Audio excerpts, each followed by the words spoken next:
Hey, everybody. Happy Friday. Happy Friday. Good to see everybody. And I can't believe it's been a week already. And, here we go again.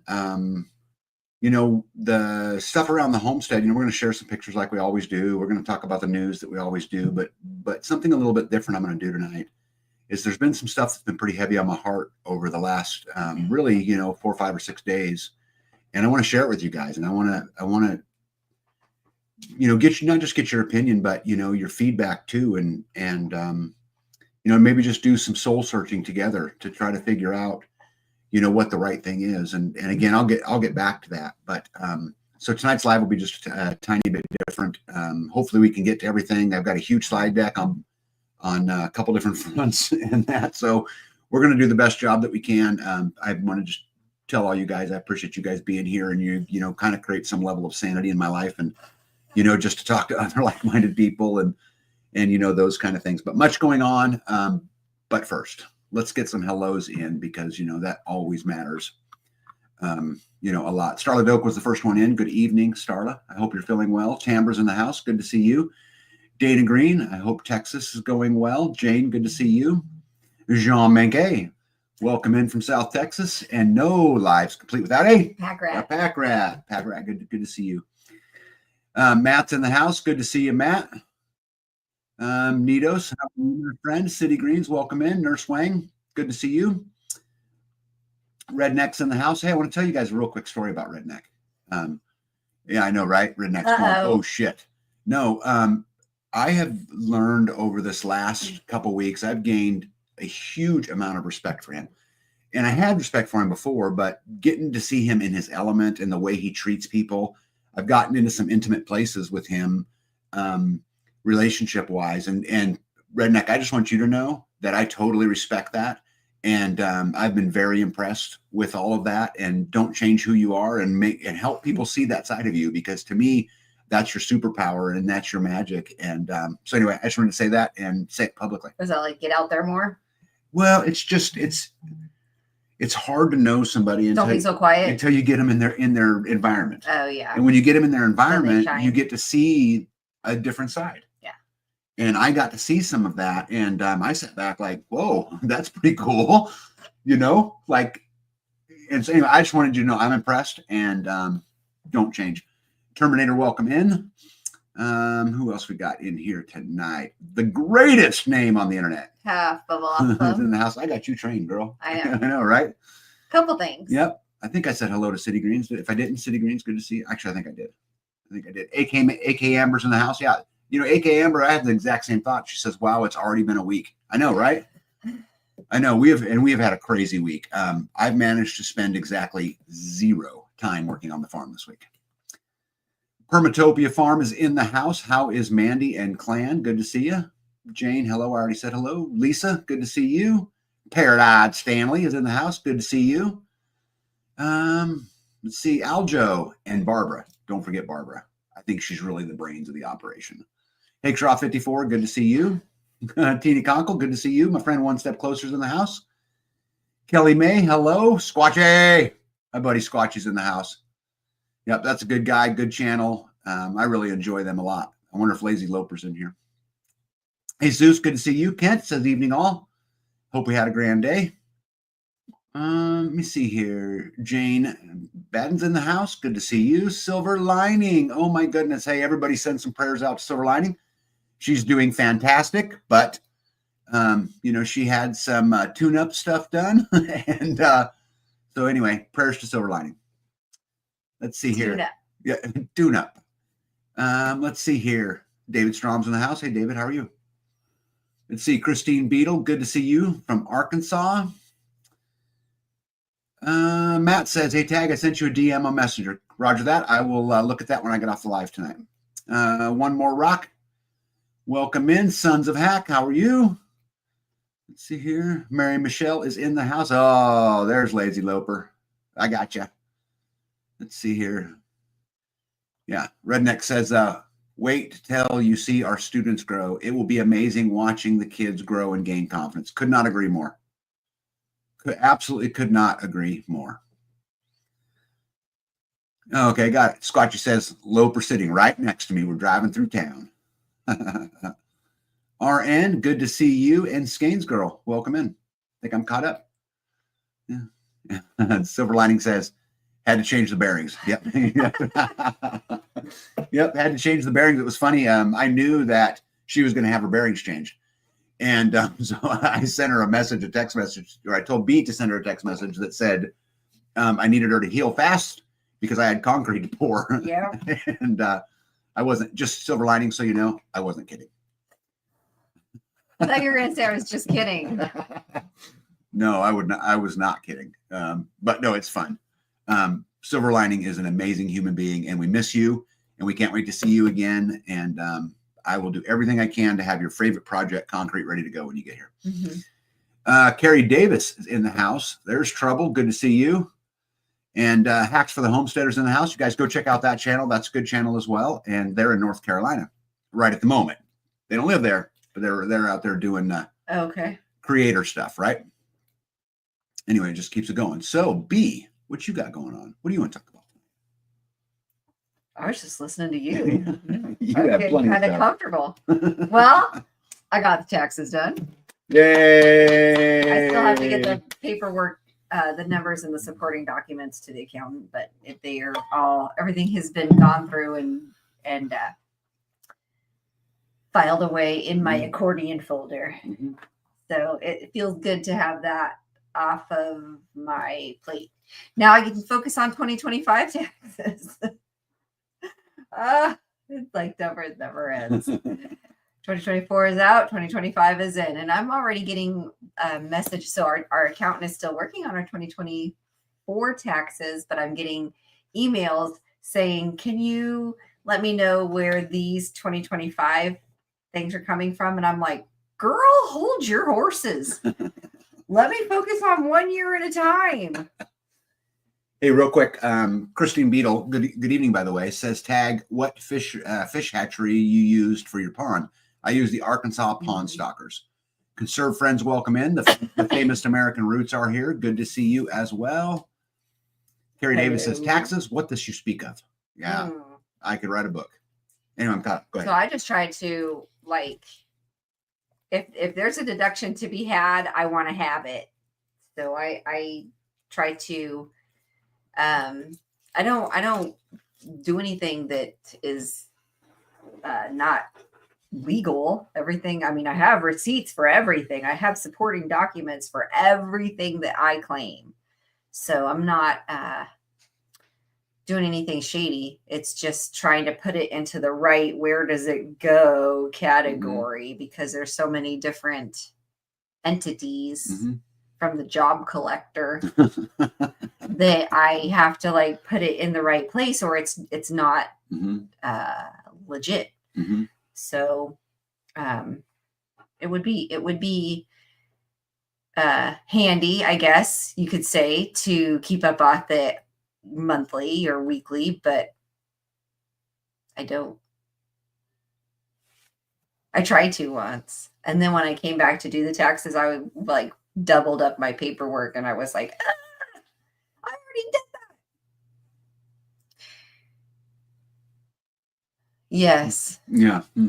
I agree. That is what I am trying to do. Yeah, Nito says, tag, our latest installer was here this morning to look over things again. Found out he hasn't pulled the, oh my gosh, hasn't pulled the permit or ordered the ground mount yet. Man, I hope this one works out. Me too. Oh my gosh. Me too. They've been trying to get a solar system installed for 6 months, and it has just been painful.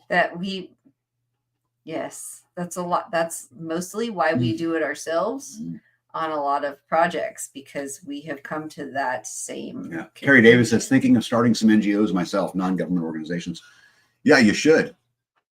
You absolutely should. Hey, Arthur Roy, welcome in. Aw, how nice. Bless everyone on this Sabath, B and Tag. You two are a gift from heaven. Thank you so much. I'm still helping my brother in Indiana. Prayers needed. Yeah, let's get some prayers out there for Arthur. I've spent some time with him on the phone, and he's definitely going through some challenging time. Yeah, Nito said, Try 2 years. Yeah, I know. As 2 soon as I said 6 months, I'm like, wait, that was the year before that. Yeah. What a mess. Conserve Friend says, sadly, so many deductions have such high threshold that you can't utilize them. Yeah, it's funny. We have deductions every year we don't use. Yeah. Because our accountant gets mad at us. You have too many. Yeah. I don't see. I think if you have a receipt, what the difference does it make? But anyway, on to off taxes. Right. Well, I did get them done. Yep. And I can move on to other things, which is so we got stuff planted in the greenhouse. Mainly Jess got stuff planted in the greenhouse. But there are a lot of things that are coming up already, and some things like cucumbers cannot go out anytime like soon. And did you get a picture of those? I did. So do you want me to not talk about that? Yeah, what you got planted, I'll show a picture later. So like the cucumbers can't just stay in this little tiny ice cube tray for very long. So we are going to take them and put them into bigger pots or individual pots. And then we will baby those until it's time to put them out. So we don't have to go buy the seed, and we have a jump start on the plant, or we don't have to go buy the plant and we have a jump start on the seed. So we will be transplanting cucumbers, nursing tomato plants, trying to rotate.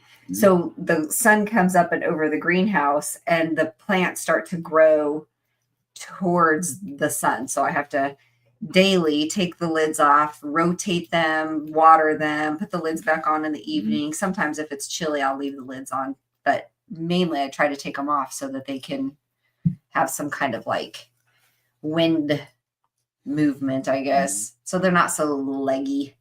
They're not real thin and leggy is the only thing I can think of that what you call it. But too, when we Jen from Life with Mike and Jen, she was here and she had amended all of my greenhouse beds the last time she was here. I was so blessed. And when we were going to plant the seeds right now, we literally just had to water the pods and put seeds in them. Like everything had been just amended. When she had got here, the greenhouse gets so hot through the summertime, and we had just taken topsoil and stuck them in mineral tubs and then pulled the mineral tubs into the greenhouse, and they had like baked in there. The heat and lack of water had created these big bricks of dirt inside of the pots. And so Jen had taken this what did she call that? Weasel garden? No, something. You take it and you push it in the ground and you turn it. And so it just kind of breaks up as you're doing this. And then she'd put just different things into there and made them just beautiful. So we just took the dirt, put the seeds in, watered them, covered them, and boom, we got plants. And we've got there are peppers and tomatoes and zucchinis and cucumbers and basil and there's a little bit of everything popping up right now. But there was one particular cucumber that was doing pretty good, pretty good. Hey everybody, real quick, I want to welcome in Freesteader and I want to welcome in Northern Girl Hobbies. Good to see you. Go ahead, sorry. So we were getting stuff. We were just tending to the stuff in the greenhouse, but come this weekend, it is going to be nice out. It's going to be time to start planting stuff outside. We've got St. Patrick's Day came and went, so it's time to put potatoes for us out. I usually wait until now. Yeah, St. Patrick's Day. And then that's also when I start incubating, putting seeds in indoor pots, putting trees out. And that's another thing I'm going to be putting. Tag has been collecting trees, and so I have a living room section full of Stark Brothers trees and basically a lot of different places of trees and flowers and hostas and things that I've never had before. Yep, it's the season of life. It is the season of life. And it's Yeah. something to be celebrated. I'm very excited about it. Yeah. So I am going to be working on, I'm actually using the design that we got from the food forest plans, I guess, and using the guilds for the different the stone fruits, the apple pear trees, or the nut trees, and then the different things that you plant around them. When I don't know if you can see this, can you see these like circles? And get it closer to the camera. There you go. So there's like circles. These are all, each one of these is a tree. And then around the tree in the big circle would be the supporting plants. So like on the apple tree or apple or pear, you would put ground cover, you would put comfrey, you would put a nitrogen fixer, you would put an attractor, which would be like echinacea or black-eyed Susan or bee balm. And then you would put a repellent, which would be like a cat mint or a peppermint, spearmint, something like that, all in like a 35-foot circle around every single tree. And I'm like, that makes sense. Why did we do this sooner? Okay, so because we didn't know any better, that's why we didn't do it sooner. Who's we? You got a mouse in your pocket? No, you and me, buddy. No, you and I, we have both been planting trees and such for quite a while. So you've never planted them like this either. Nope. Nope. Nope. We have never taken a permaculture class before. Mm-hmm. Yep. Something you'd like to do now? Or you're too busy? Yeah. I got a map. So now when he buys something and he's like, hey, here's some purple coneflower seeds, I can look at my map and go, huh, every single apple pear tree that I plant, I could possibly put this with it. One Step Closer says the book Gaia's Garden has some great tables in the back with lists of plants and their benefits. I'm going to write that Yep.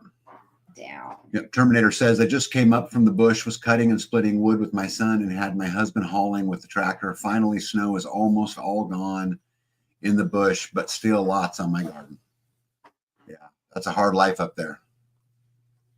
Absolutely hard life, but makes people tough, and you are definitely that, Terminator. You are definitely that. Yep. What else you got? I was still writing down his little note. Kelly May is taking a permaculture class right now. Oh. Yep. Love that. I think that any knowledge that you can gain is great. Yeah. So congratulations. You should keep up with that. Yeah. Planting guilds. One Step Closer says, I hope to be as tough as Terminator someday. We all hope to be as tough as Terminator someday. Yeah. Nito said, I found an organic, safe ant solution I'm going to try this year. 1 part borax, 3 to 6 parts sugar, enough water to create a paste, soak cotton balls in place in container with slit for entry. Mm-hmm. Yeah, Sons of Hacks says, don't forget to monocrop your trees. Every 3rd tree needs to be nitrogen accumulator. Yeah, Sons of Hacks has really grown in this department, I think, over the last few years. I'd compliment you on that, bud. I would. Oh, Nito says, note borax is toxic to pets. Borax is? Yep. Terminator says, tag, my daughter gathered 200 gallons of sap. Oh my goodness. And has begun boiling for 3 days. Can't wait to have some fresh syrup. Amen. There are few things better than fresh maple syrup in my book.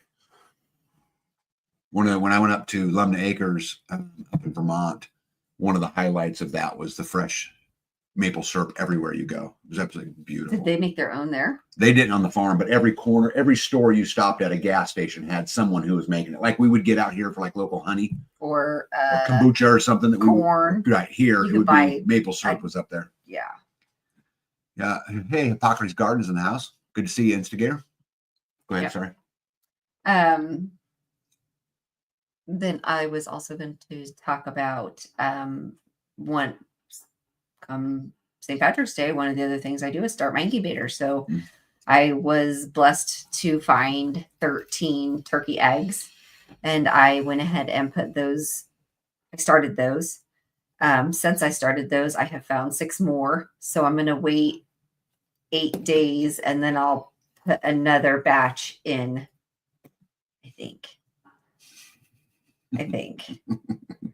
Because they're viable Mhm. for 8 days. So if I can find a batch, I guess it doesn't really matter how many I find. I'm going to go ahead and put them in because I'm not getting turkeys from anywhere else. So this is going to be my lunch meat, I guess, for 2025.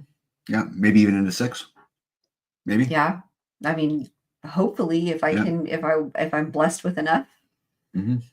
But I don't. I'm hoping that they're fertilized. Mm-hmm. I'm hoping my turkey eggs are fertilized because my last Tom did a great job. I'm not so sure about this Tom. That's why I have a couple spare because I don't know if I need another one yet. Hickdraw 54 wants to ask, B, how much honey do your bees produce in a year?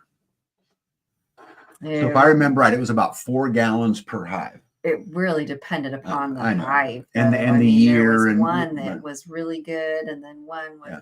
But I think when we did the math last time we harvested, it was 4 gallons per hive. A 4-gallon bucket. Yep, per hive roughly came out of each hive. About. So I hope that answers your question, Hickshaw. Yeah. Go ahead. Sorry. Go ahead. Let's go ahead. You good? Yep. So real quick, before we get into slides and that, there has been something a little bit heavy on my heart I wanted to talk to you guys about. And I'm going to give a few different examples and then eventually get to my point. Hey, Red Flyer Media, how are you? Welcome in. I wanted to talk about judgment tonight a little bit and how we as a people, you know, we live in this society of the Great Divide, and they've, you know, convinced all of us that, you know, the Republicans hate the Democrats and men are out to get women and women are out to get men, and, you know, blacks and whites are, you know, enemies, and, you know, you're in competition with everybody, and, you know, that the American dream is to, you know, live this particular way, and you're either measuring up or you're not. You know, they're teaching our kids in schools, you know, to be in the exact same boat. And I want to share with you guys some stories from the week that really have got this, you know, kind of on my head. I have a very good friend who is you know, it's so funny about him. He, one of the most motivated, positive guys, always in a good mood. And he was just, you know, kind of having a little bit of a bad day. And so he called me up on the phone and we got into this deep conversation about energy management, and more importantly than energy, emotional energy management. And hey, Zeg, welcome in. And so anyway, long story short, they had a bunch of money stolen out of their account, and they called the bank, right? It was fraud. And they called the bank, and, you know, the bank was giving them a whole bunch of runaround and, you know, back and forth, and they were frustrated and, you know, couldn't access it. And they were on the road, they were traveling, and, you know, so like everything's just bad. Right. And so him and I started talking about, you know, the theory of the gas tank, you know, meaning that we only have, when we're born, we're given a, you know, a fixed amount of energy, and it is what it is. And, you know, money comes and goes, guys. I'm telling you, you can make more money, right? And you can, through management, you can, you know, make time be more efficient. But the one thing that's fixed is your energy. And so, you know, like I encouraged him in this particular case, you know, I encouraged him, I said, hey, you know what, instead of giving your energy to Bank of America, right? Instead of getting upset at them, why don't you focus that energy towards your wife or towards your kids, you know, or towards something that will bring you some level of joy, and emotionally separate from the problem, emotionally separate from Bank of America. In a positive way. Just separate from it. It is what it is. You know, call when you got to call, do what you got to do, but getting upset and allowing it to affect you, allowing it to affect your wife, allowing it to affect your kids, it's just counterproductive in every front. Yeah. And you might ask, what does this have to do about judgment? Well, it has everything to do about judgment, right? Because we're taught this. me give you some other examples. Oh, real quick. The king himself, Jeff. Juicy, hefty lefty, Amazon. Mud Dauber Slick is in the house tonight. Jeff, welcome in. And so I want to go back to the energy real quick. Guys, we choose to be happy. I don't care what anybody says. You'll never convince me anything other than happiness is a choice. It's not a destination. It's not some place that we're looking for, some place we hope to be. I'll only be happy if. I'll only be happy if. If you spend your life in I will only be happy if, you will never be happy. You got to make a conscious decision that you're going to live your life that way. You're going to make a conscious decision. You get up every day. You get to pick what kind of day you're going to have.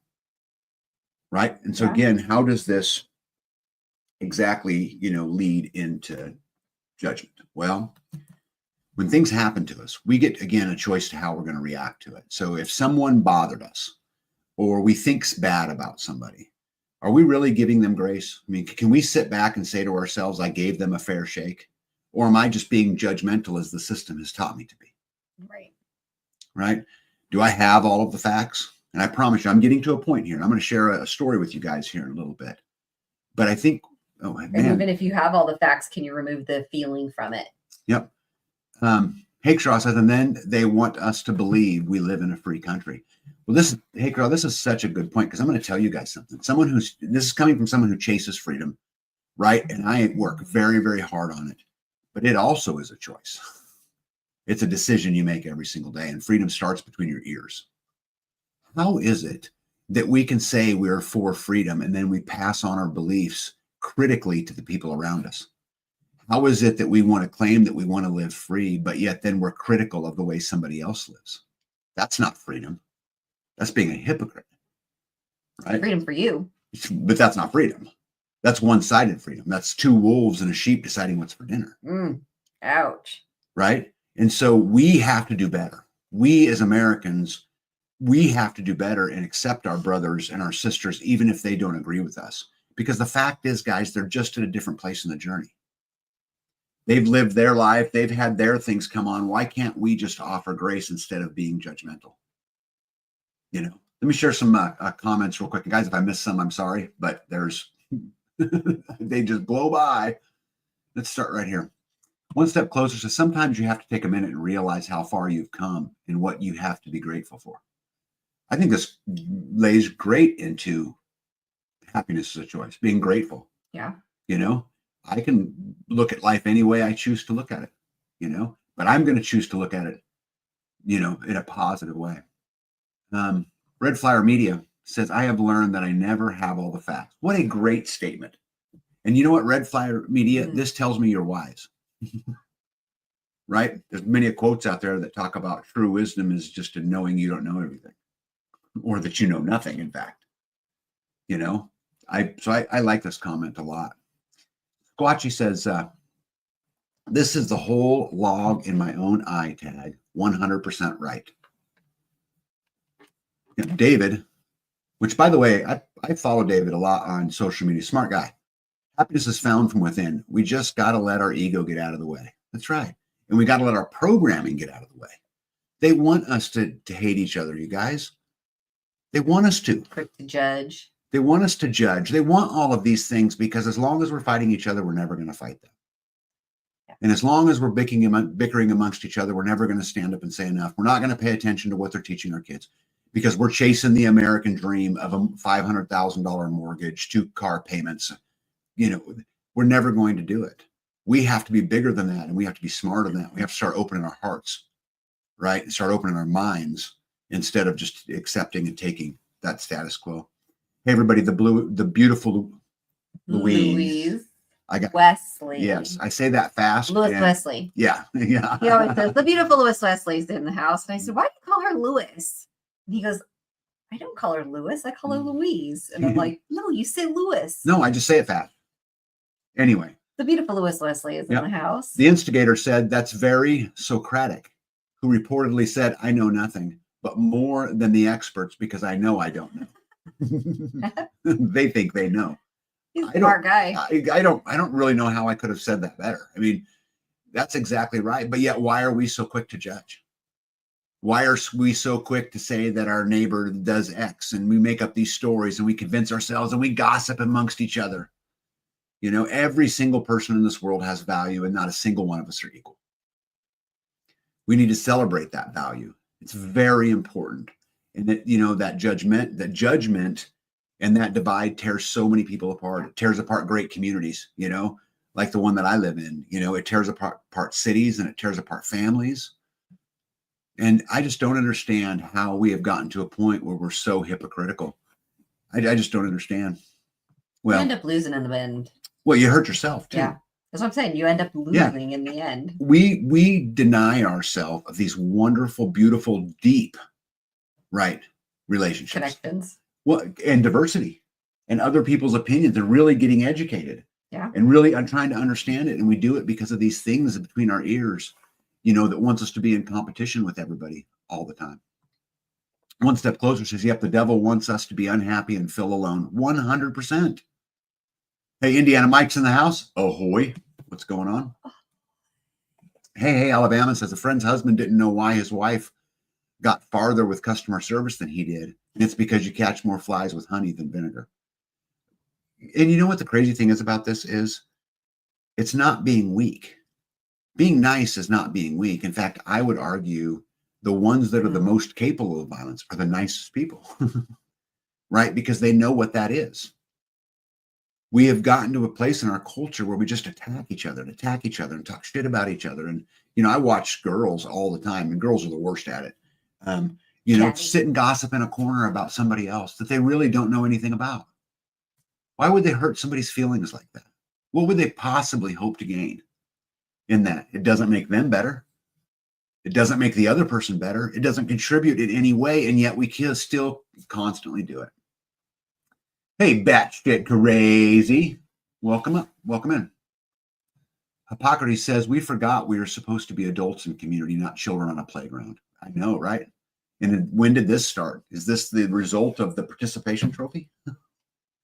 You know, is this the result of the modern education system that pushes down creativity to create some type of common core? You know, a lot to consider. Packrat says, folks are usually about as happy as they make their minds up to be Abraham Lincoln. I could not agree more.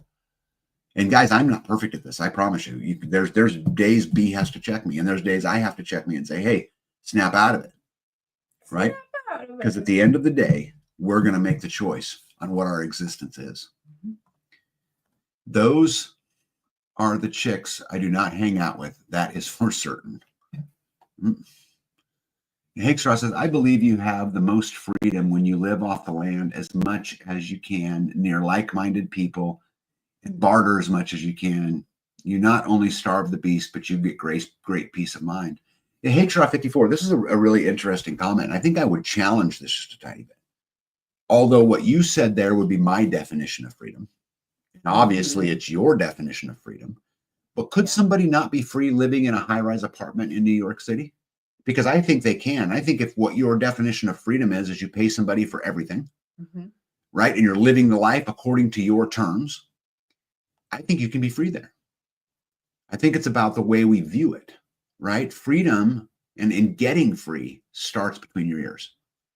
It starts in recognizing that just I have freedoms, but just so does everybody else. They have a right to believe what they want, and I would celebrate that right for them to believe what they want. And furthermore, I would fight for the right to say what they want. And until we can get to a place between our ears that says, I would fight for their right, even though I disagree with them, I don't think we'll ever get to freedom. I think that is a critical building block, not just to community, but to humanity. And so few people are willing to do that. So few people. Hey, Alabama says it makes them feel better about themselves and what they aren't doing. It's jealousy. I would say it's small-mindedness too. How come we can't celebrate the victories of other people? Guys, this happens in our community all the time, right? We're all just in different places, and we got to celebrate those different places. You guys, my house is built.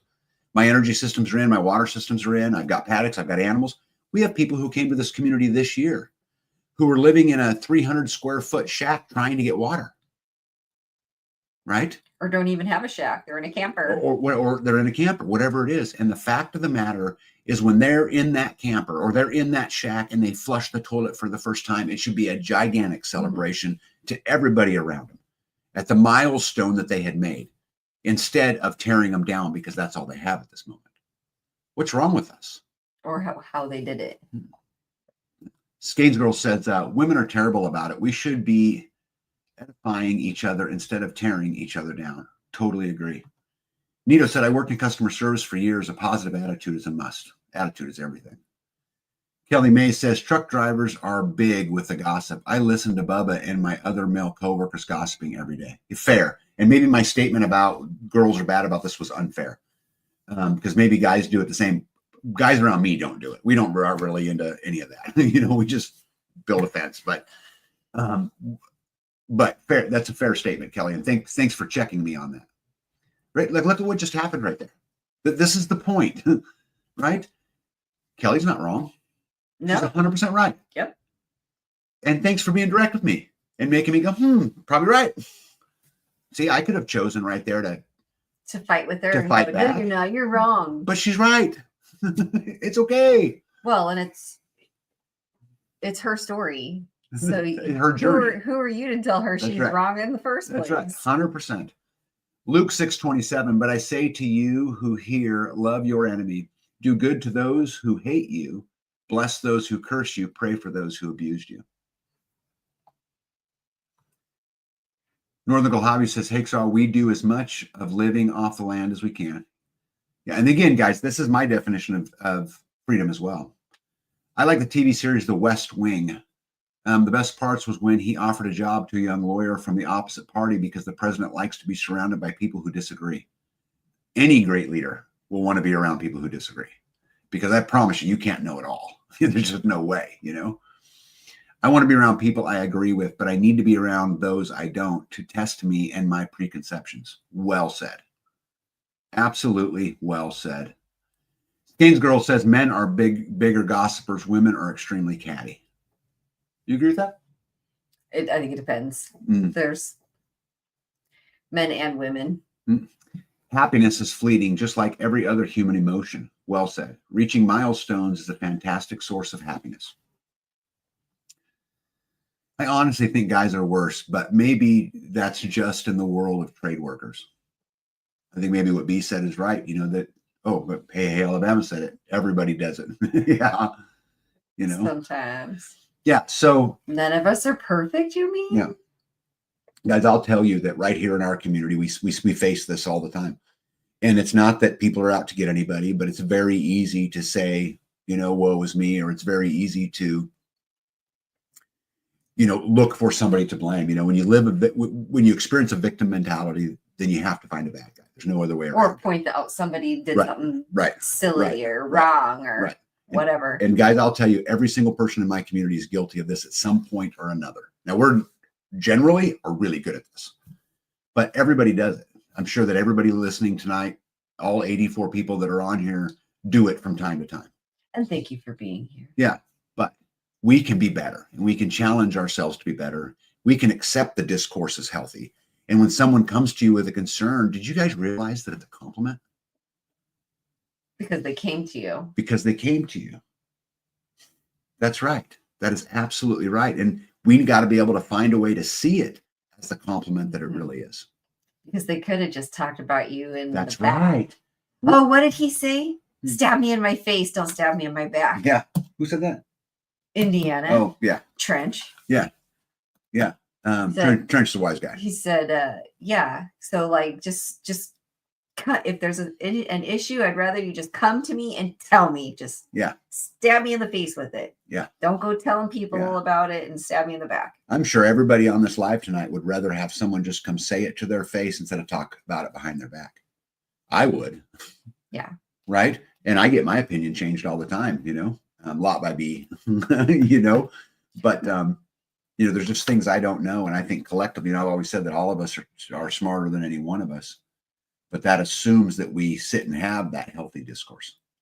So you allow it. Yeah. And you don't make people feel bad about it when they come to you.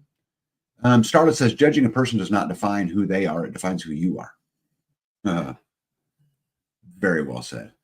Everyone has flaws. Everyone's views things in their own way. Yeah, perception's an interesting thing. I've often argued there's no such thing as truth. Right. Because of the way people view it. To one person, truth is different than the other one. This is why I think when you're talking about community, why you build community around sovereignty. Because if you build it along the collective, this is where a lot of this stuff begins to play a role. When someone on their own homestead decides for themselves what living free means to them, and all you do is support them, I think that's the perfect recipe for success in a community, and it hides a lot of those other kinds of things. Scotchy says, "Go to the horse as much as possible." Go to the horse. The horse's mouth. Oh, go to the horse. Yep, I agree. That one took. And looking. Yeah, Squatchy, I must be slow. Well, let me tell you guys why I'm getting at all of this tonight, right? Because we talk a lot about our headspace. We talk about the Great Divide. We talk about how freedom begins between our ears, and how we shouldn't be judging other people. And because quite often we just don't know all the facts. We don't know what pain somebody's in. We don't know what hurt they're going through. We don't know the other side. There's a local guy who lives in our area, and I want to tell you guys a story about him. And I think it's a pretty fascinating story. So the story goes, if you read the Court of Public Opinion, the story goes that here's this guy who married a Russian mail order bride. And after a little while, 5 or 6 years or whatever it was of being married, they were out working with a skid loader. There was an accident. A piece of concrete fell on her and she passed.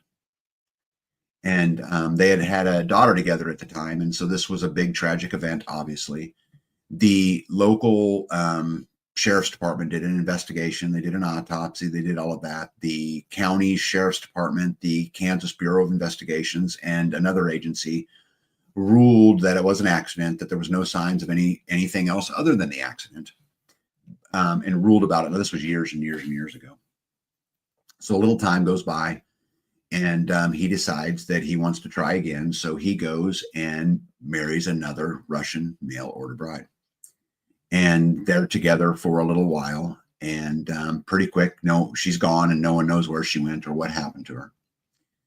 And that's kind of the end of that story, right up until earlier this year, when the local sheriff's department got a warrant and raided his home, and went and dug up a bunch of concrete that had been poured, looking for remains, looked in rental houses, all of these kinds of things, arrested him, destroyed a ton of property. They also separated his family. And so you guys will know more about this, in that you guys remember a while ago where I had a foster child in my home. I wouldn't talk about it then because I didn't want to, jeopardize the case. I didn't want to get anybody in trouble or whatever it was, but it was his boy that was staying with me. And so I have a very personal connection to this case. And he stayed with me for a while. And actually, I really enjoyed it, and I actually think I don't want to derail. So anyway, eventually he basically gets, they raid his house, and they find some PVC pipes and some things that could be used for making bombs. And so they go get another search warrant based off the first search warrant, and they search for these kinds of things. They confiscate all of his money. They confiscate, his phone. They take the kids. They eventually, he bonds out of jail, has no idea where his kids are, has no idea what's going on. And was really going, and still is really going through some hard times. Now, fast forward a little bit. So they investigate this case and end up not filing charges. They don't have enough evidence. They didn't find anything. And so they do not file charges. So around the community, and I'm not referring to our community, but around this area of the community, you will not believe the posts that are on Facebook that are calling him a murderer, that are, saying he's creepy, that are saying, all of these bad things about him. Well, me being who I am, I'm not going to just, take hearsay on Facebook. I'm going to go do a little research. So I did. I actually read the case file. And so since that time, this gentleman has filed suit against the sheriff's department for violating his Fourth Amendment rights.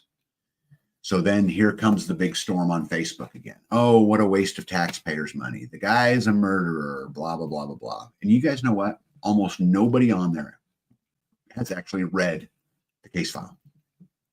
Almost nobody. So let me share with you guys some stuff that came out of that case file that I found super interesting.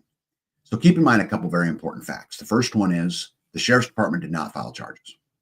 Why would the sheriff's department not file charges? Well, because because they don't have enough evidence. They don't think they can get a conviction. This is why they're not going to file charges. It's the only reason they're not going to file charges. So keep that in mind.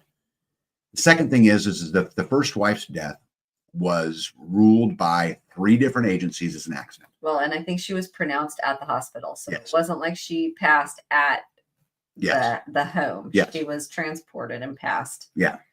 at the hospital. Yes. And it was signed off by 3 agencies that it was an accident. Right. And what's so sad about this is that little girl lost her mom that day. So let's fast forward to the other lady. So you know what else came out in it is that there were claims, and this is the his attorney's claims, and this is still in trial, and so we'll see what happens. But the attorney says that the concrete that was under, so that when they raided his house, they dug up a big concrete slab, and because the sheriff's department claimed that the human remains were buried underneath that slab.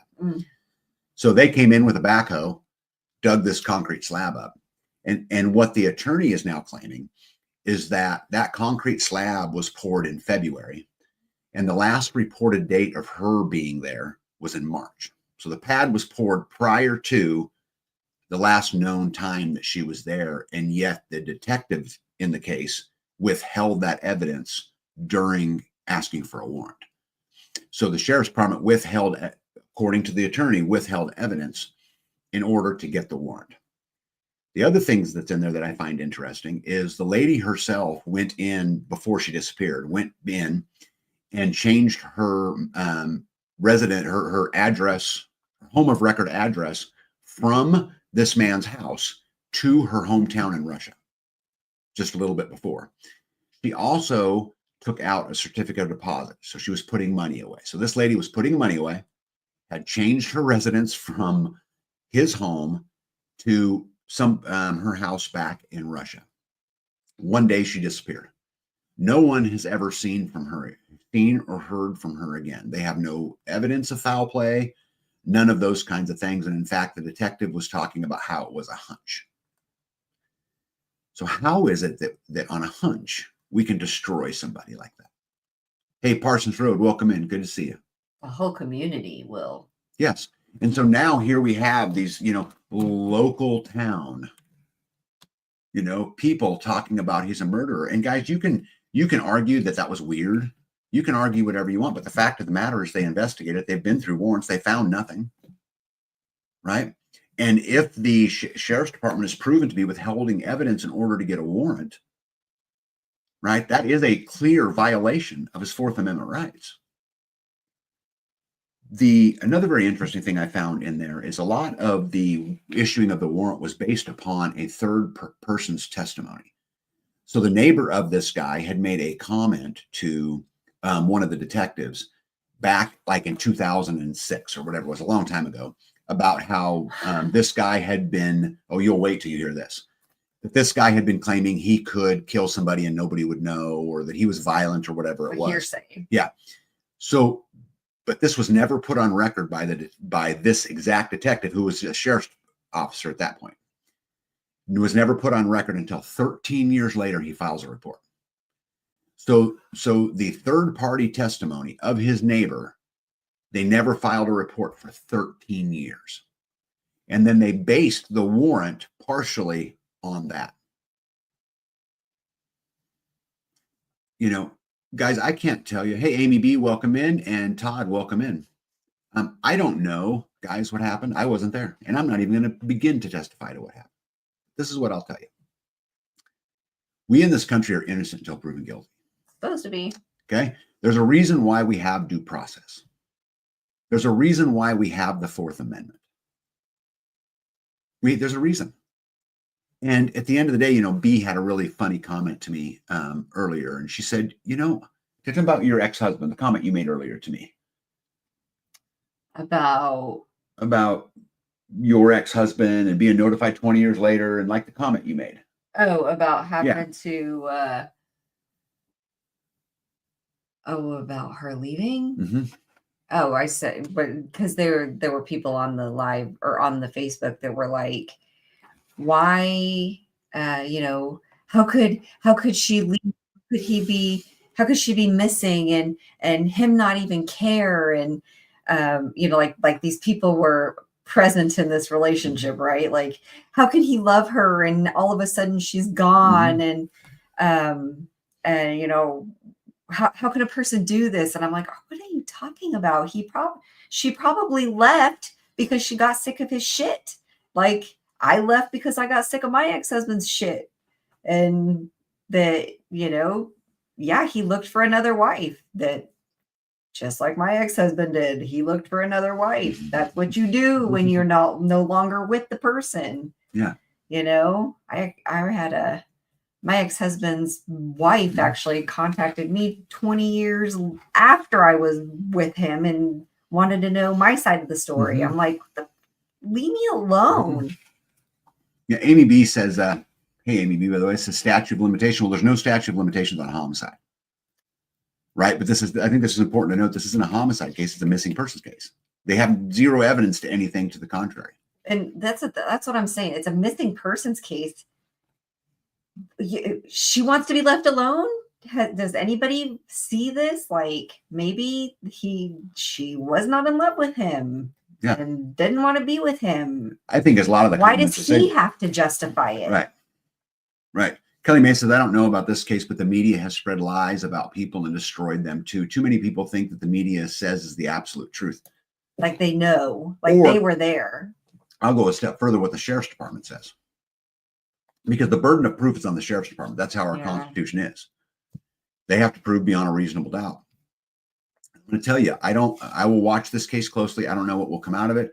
If they prove that detective withheld evidence in order to get that search warrant, he should be prosecuted. Violating someone's Fourth Amendment right is a very, very serious case. Well, that's the thing. This guy is the guy's the cop.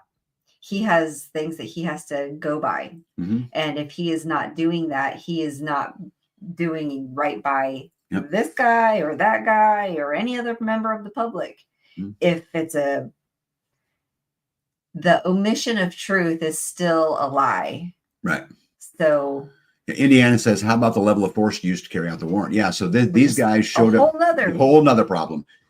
They didn't have to do it this way. They showed up in a full SWAT team with 2 news stations and, did the SWAT team thing. They actually took the video cameras, faced them down so the video cameras couldn't watch what they were doing. Right. Which says they're doing something shady. Yeah. They took big saws and cut all the doors. This guy owns a bunch of storage units. So cut all the doors open, causing $1,000 of damage. Yeah. It didn't just cut the lock.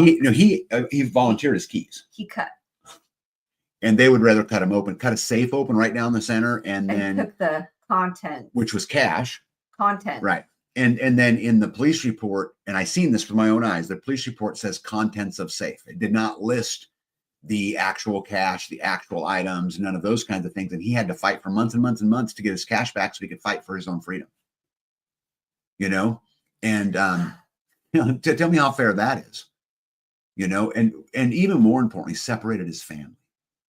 The trauma that you would do to a kid by yanking them out of their house, throwing them into some kind of social service situation, and then not letting them see each other, the kids. And the guy was never charged with anything. Well, and the fact of the matter is that if it's true, the detective withheld the evidence that she had started a savings account. He withheld the evidence that she changed her address prior to leaving. So he withheld all the evidence that would suggest she went somewhere else, according to this document. Now, again, we're going to see what happens, right, in all of this. And again, I wasn't there. I'm not going to judge either way. Not only am I not going to judge this guy, I'm not going to judge the detective until due process is through. right? Other than saying if it's true. Well, and here's the thing too, like if they didn't change the cameras, if they didn't physically go up and move the cameras, then the cops could have had something to prove their movements, right? Yeah. Yeah, it's but no, let's change those so that we can't prove anything. Yeah, it is astonishing to me that this is okay. I mean, I know the guy, and I'm going to tell you something. He has never shown an angry voice around me. I haven't been friends with him super long. And actually, we became better friends after this whole debacle because, again, I had, his son for a while here. And so we've kind of become better and better friends through it. But at the end of the day, I think we're due process. And in the case of him being guilty of a crime, they had warrants. They went after it. They couldn't prove the case. They dropped the charges. Well, they lied to get the warrant. Yeah. So how is it, I'm curious, that they can go through that? They can cut all the doors. They can cut the safe. They can separate the family. They can do all of those things and yet drop the case and have no liability. He has to pay for all that stuff, right? All the broken windows, all the stuff that went on, the broken patio. They dug up a big concrete patio, made a big old mess. Do you think they cleaned any of it up? No. I mean, this is not okay. This is absolutely not okay. Yeah, One Step Closer says, remind me to put some hidden cameras on my property. If they're not hidden well enough, they will tamper with them. Yep. Amy B likes your shirt, by the way. My soil sifter. Yep. Hey, Alabama says, my dad tells about deputies pulling over truckers and taking what they find and splitting it. They will sometimes do it on the county line and split with deputies in the next county. Yeah, this has got to stop. This has got to stop. Pat Rad says, sadly, there is a non-zero number of egregious cases like this around the country. Yeah, Bakary says qualified immunity. This should not qualify for qualified immunity. How is it I don't get any immunity, but yet they do? They should have to follow the same rules I do, right? Rules shouldn't apply differently, but we know how that goes, right? Yeah, power corrupts, says Amy. They are legally allowed to lie to you, but you better not lie to them. Right? I don't think hidden camera footage holds up in court of law here. We had game cams stolen and it was a huge ordeal. The perps were on camera stealing them. Nothing was ever done. Yep. See here, because of the BS doctrine of sovereign immunity, it's an abomination. Yeah. Let's see here. Red Fire Media says, I have seen situations like this in the motorcycle club world with decades of abuse of power. Yeah, I think it's just crazy. But you know what really alarmed me more? I mean, the case was sad, and I have an additional level of respect for this guy because he's gone through this now, and he stood up and fought back. He just didn't take it, lying down, and so he levels up in my book. But what's really sad is how the court of public opinion treats him. I was going to say the people around him. Yeah, I mean they are. I'm hearing murderer and all the stuff. They have no evidence of anything, and in fact, the evidence itself, if someone would just take the time to read the court case, the evidence itself to me points that she was planning to leave. Why would you set up a secret bank account? Why would you change your mailing address? Why would you do all the things if you plan to stay there? It doesn't make sense to me. And again, we'll see how this turns out in a courtroom, and I'll keep you guys updated, on the case. But I want to go back to what we said before, which is give grace. Right. You don't know the whole story. Just like what's going on with this guy. These people who are yapping their big mouth, on Facebook or whatever, don't know the story, and they're okay with running somebody's name and reputation through the mud. They're okay causing that kind of damage. I don't want you on my team if you're going to be like that. I guarantee you that. It's not fair. If he committed a crime, he should be prosecuted for the crime, but the state has to prove it beyond a reasonable doubt. That is how our country works. That is how the Constitution works. And it's unacceptable, in my opinion, any other way. And until he is found guilty, he is innocent in my book. Right? But so is the detective. This is why they're going to have a court case. And the court case is going to go through it, right? And my only wish in all of this is both the gentleman that it happened to and the detectives But equally important, the missing lady gets justice. Yeah. Whatever that is, right? Whatever it is. And I am just shocked that there are people around my geographical community that gets into the small mind, small city BS and wants to throw these kinds of allegations around and not care at all about what it does to somebody's life. We got to be better than that. Making accusations against somebody, man, without. Yeah. So should people who make false accusations be? They can be charged, right? Pretty hard to charge them today, but hey, my buddy Mo's in the house. Hey, Mo, what's up? Yeah, let's get some comments here real quick. And guys, I'm sure I missed a lot, but no one knows when they can end up in a similar situation. Yeah, but of course they don't think about that, right? Completely ridiculous. Excuse me. I had cops ask me if I had cameras. I told them yes. Then they see me where they were located. I told them straight out that was none of their business, and I don't have to tell them squat. They asked her where her cameras were. Yeah. See here, Pockety says Mo is late, so he's the designated dessert maker this week. Dilly dilly, dilly dilly, dilly dilly, dilly dilly. See you soon, Mo. Yeah, see you soon. Yep. With some ice cream, cake. Yeah. Kelly May says there are too many people out there that thrive on this stuff and are quick to judge before all the facts come out. Yeah. Yeah. And that's the crazy thing. And you know what? I'm not really taking a side in all this. I want to see the court case come out. But the side I am taking is he is 100% innocent until proven otherwise. That's it. I don't see why this is so hard for everybody to understand, because it's clearly hard for them to understand. Right. They would want grace if it was right. them. Yeah. One more rock says, I believe if a woman accused a man falsely for rape, she should be charged with equal time. 100%. Yeah, 100%. And Mo has got dessert. He says bubblegum for all. Bubblegum. Hey, Grateful Hearts Ranch. Welcome in. Good to see you. Anyway, guys, so this is what's been heavy on my heart. And, I don't totally know, what to do with it or, how I can help. But I feel really bad, because it really appears to me that his rights were violated. And if they withheld evidence, they should absolutely be prosecuted. 100%. They should be liable for the hurt, not just for the damaged doors, but his reputational damage, right? Because he's a business owner. Well, the ex had the right to leave. She had the right to go back to her home country. That's right. And be That's right. And her own person. And he had a right to remarry. Yes, he did. Yeah. And it's just absolutely sad. Silver Lining says speculation is not helpful. No, it's not. Yeah, David says the court of public opinion is chock full of trolls. You have to be careful with them because they're energy vampires. Oh, back to the energy thing, David, right? Back to how we started this entire conversation. Where do we give our energy? Are we going to give that capital to rumors and speculation?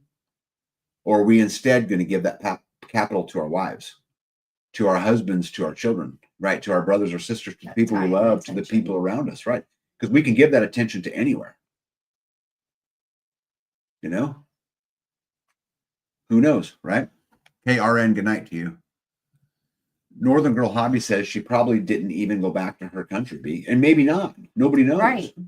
No. Nobody knows. And guys, I'm telling you, I would be the first one. If there was a crime committed, especially one in violence, there should be punished. I have no problem with that. But the problem is you got to prove it. The problem is there has to be this little thing called evidence. And without it, what stops a tyrannical government from just taking out their political opponents? Because here's the other side of the story. You know why they don't like him? Because he's at every single budget meeting telling them they're spending too much money. Mm-hmm. They don't like him because he shows up at school board meetings asking questions about why we're teaching our kids particular things. Right. Yeah. Right? They don't like him because he's a pain in their ass.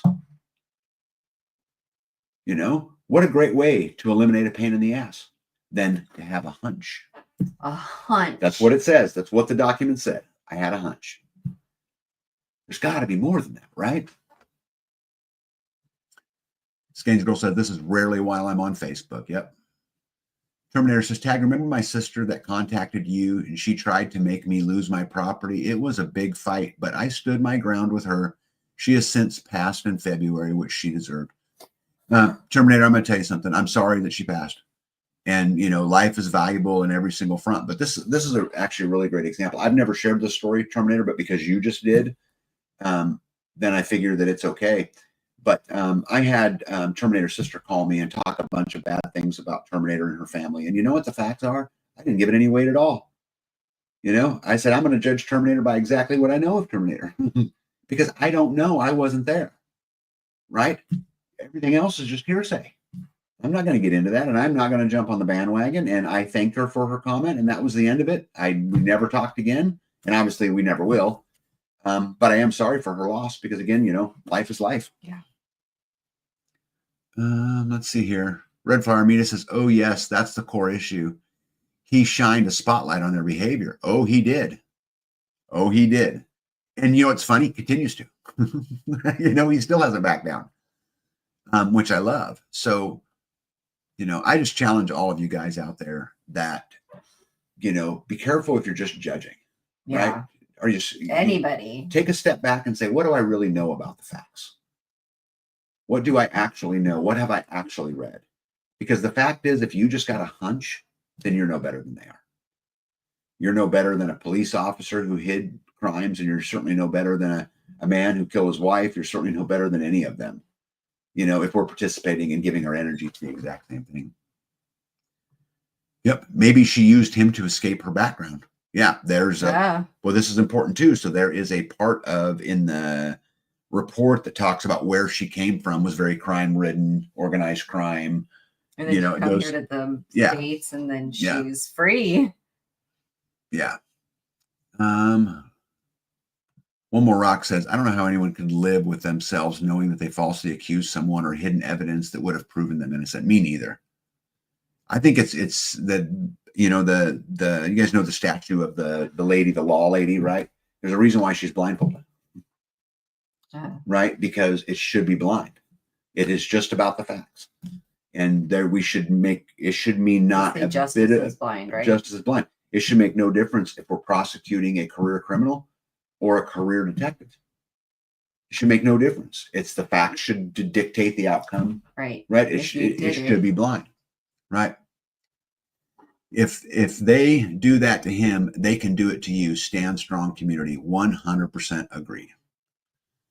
Most prosecutors look for the easiest way to get a conviction. They don't care who or even if they're guilty. I have firsthand info on this. Who they hurt or help is nearly irrelevant. Oh my God. I agree with you. Marcus Aurelius had a great philosophy about enemies. Let's see here. I caught up. So anyway, I don't want to guys totally, you know, belabor this. Well, I've been talking about this a long, long time, but again, I want to really just challenge every single one of you listening to have grace and offer grace.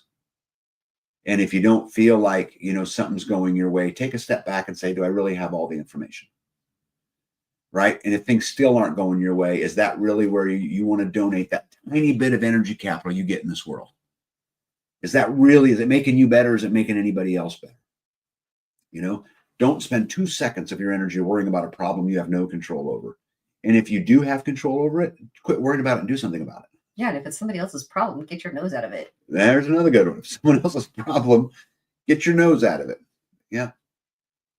So really, guys, I challenge you guys, don't be judgmental, you know, try to have an open heart, you know, and everybody's okay. And, you know, like I had a big, deep conversation today about community with some of the community members. And, you know, because of where I live, you know, this is a very red state. It's, you know, primarily Christian and all of those things. But I promise you, I would not run away at all from a Buddhist community member. And I would absolutely defend their right to worship in any way they see fit. I welcome an atheist, and I will fight and I will stand up for their ability to believe what they want to believe. This is true about any race, any creed. We need to stop dividing each other and stop hating each other for something that's so silly. At the end of the day, if your belief and if your religion is the right belief and the right religion, it will stand on its own. Right? They will come to it. And all we are doing by being judgmental is pushing them away. We're pushing them further and further and further away from our truth because we're so hypocritical. Let's quit judging each other, right? Let's open the doors. You guys find someone in the opposite. Let's say there's a Democrat or a liberal. Have a good conversation with them, a loving conversation. Debate them, disagree with them, but do it with respect. What's so hard or what's so complicated about that? One Step Closer says, I have enough problems. I don't need other people's. Worship any way you want, as long as it doesn't include human sacrifice. Yeah, I would say that differently, but totally agree. Worship any way you want, as long as you're not removing the rights of somebody else. Right? Those rights being life, liberty, and the pursuit of happiness. Which includes human sacrifice. Which would include human sacrifice, yeah. But, yeah, anyway, should we get on to some new things? At 1 hour and 10 minutes since I ranted for so long. Anyway, I'll keep you guys posted on the case. I think it's a travesty, and we'll see what happens when it all washes out. And again, I'll keep you guys posted. Little bit of laundry items real quick for those of you guys. So I have agreed to go speak at the Self-Reliance Festival on October 4th and 5th of this year. I'm going to be speaking about, I think, I'm still working it out with them, but I think I'll be speaking on the topic of how the system lies to us, the headspace of freedom. And so I'll give a presentation and have a conversation down there. So any of you that are anywhere around that area, it's in Camden, Tennessee. I would love to see you, and I would love to hang out with you. I'd love to get a dinner. I'd love to whatever it is, even just, sit on a park bench out there and have a good conversation. But just so you guys know, I will be there. What else? Oh, so something funny that's been going on in the community. I know you guys probably have heard, and I've talked about it, that I've always dreamed of creating a Dictators of the Book Club calendar. And I'm not going to show the pictures because I'm not there yet, and I want to make sure that I get everyone's sign off before I do it. But I have created the Dictators of the Book Club calendar. Yeah, and Indiana sent me this great little placeholder. But we're going to be dancing with the czars. And so basically, I took all of the girls from the community, and I put their faces on the bodies of famous dictators and wrote a little, You're going to be in so much trouble. text about them. And I'm going to hang it on the community building, and it will be called the Dictators of the Book Club. Are you judging us? No. If we can't laugh at ourselves, who can we laugh at? I think you're laughing at us. I am. Not laughing at yourself. Yeah, I am laughing at you, and I would encourage you to laugh back. And if you guys want to create a whatever I'm fine. Knock yourself out. Don't care at all. In fact, it will be fun. One Step Closer says, His Majesty be in it. No, there's no his in it. It's all of the dictators. Yeah. But his bride will be. All of the characters that you guys normally see and interact have their own place. Yep. Oh, I love that. David, you 100% correct. Yeah, laugh at everybody. 100%. And we will get a good laugh out of it, and we'll have fun with it. And I'm sure they will reciprocate with some silly game. And I'm 100% all for it.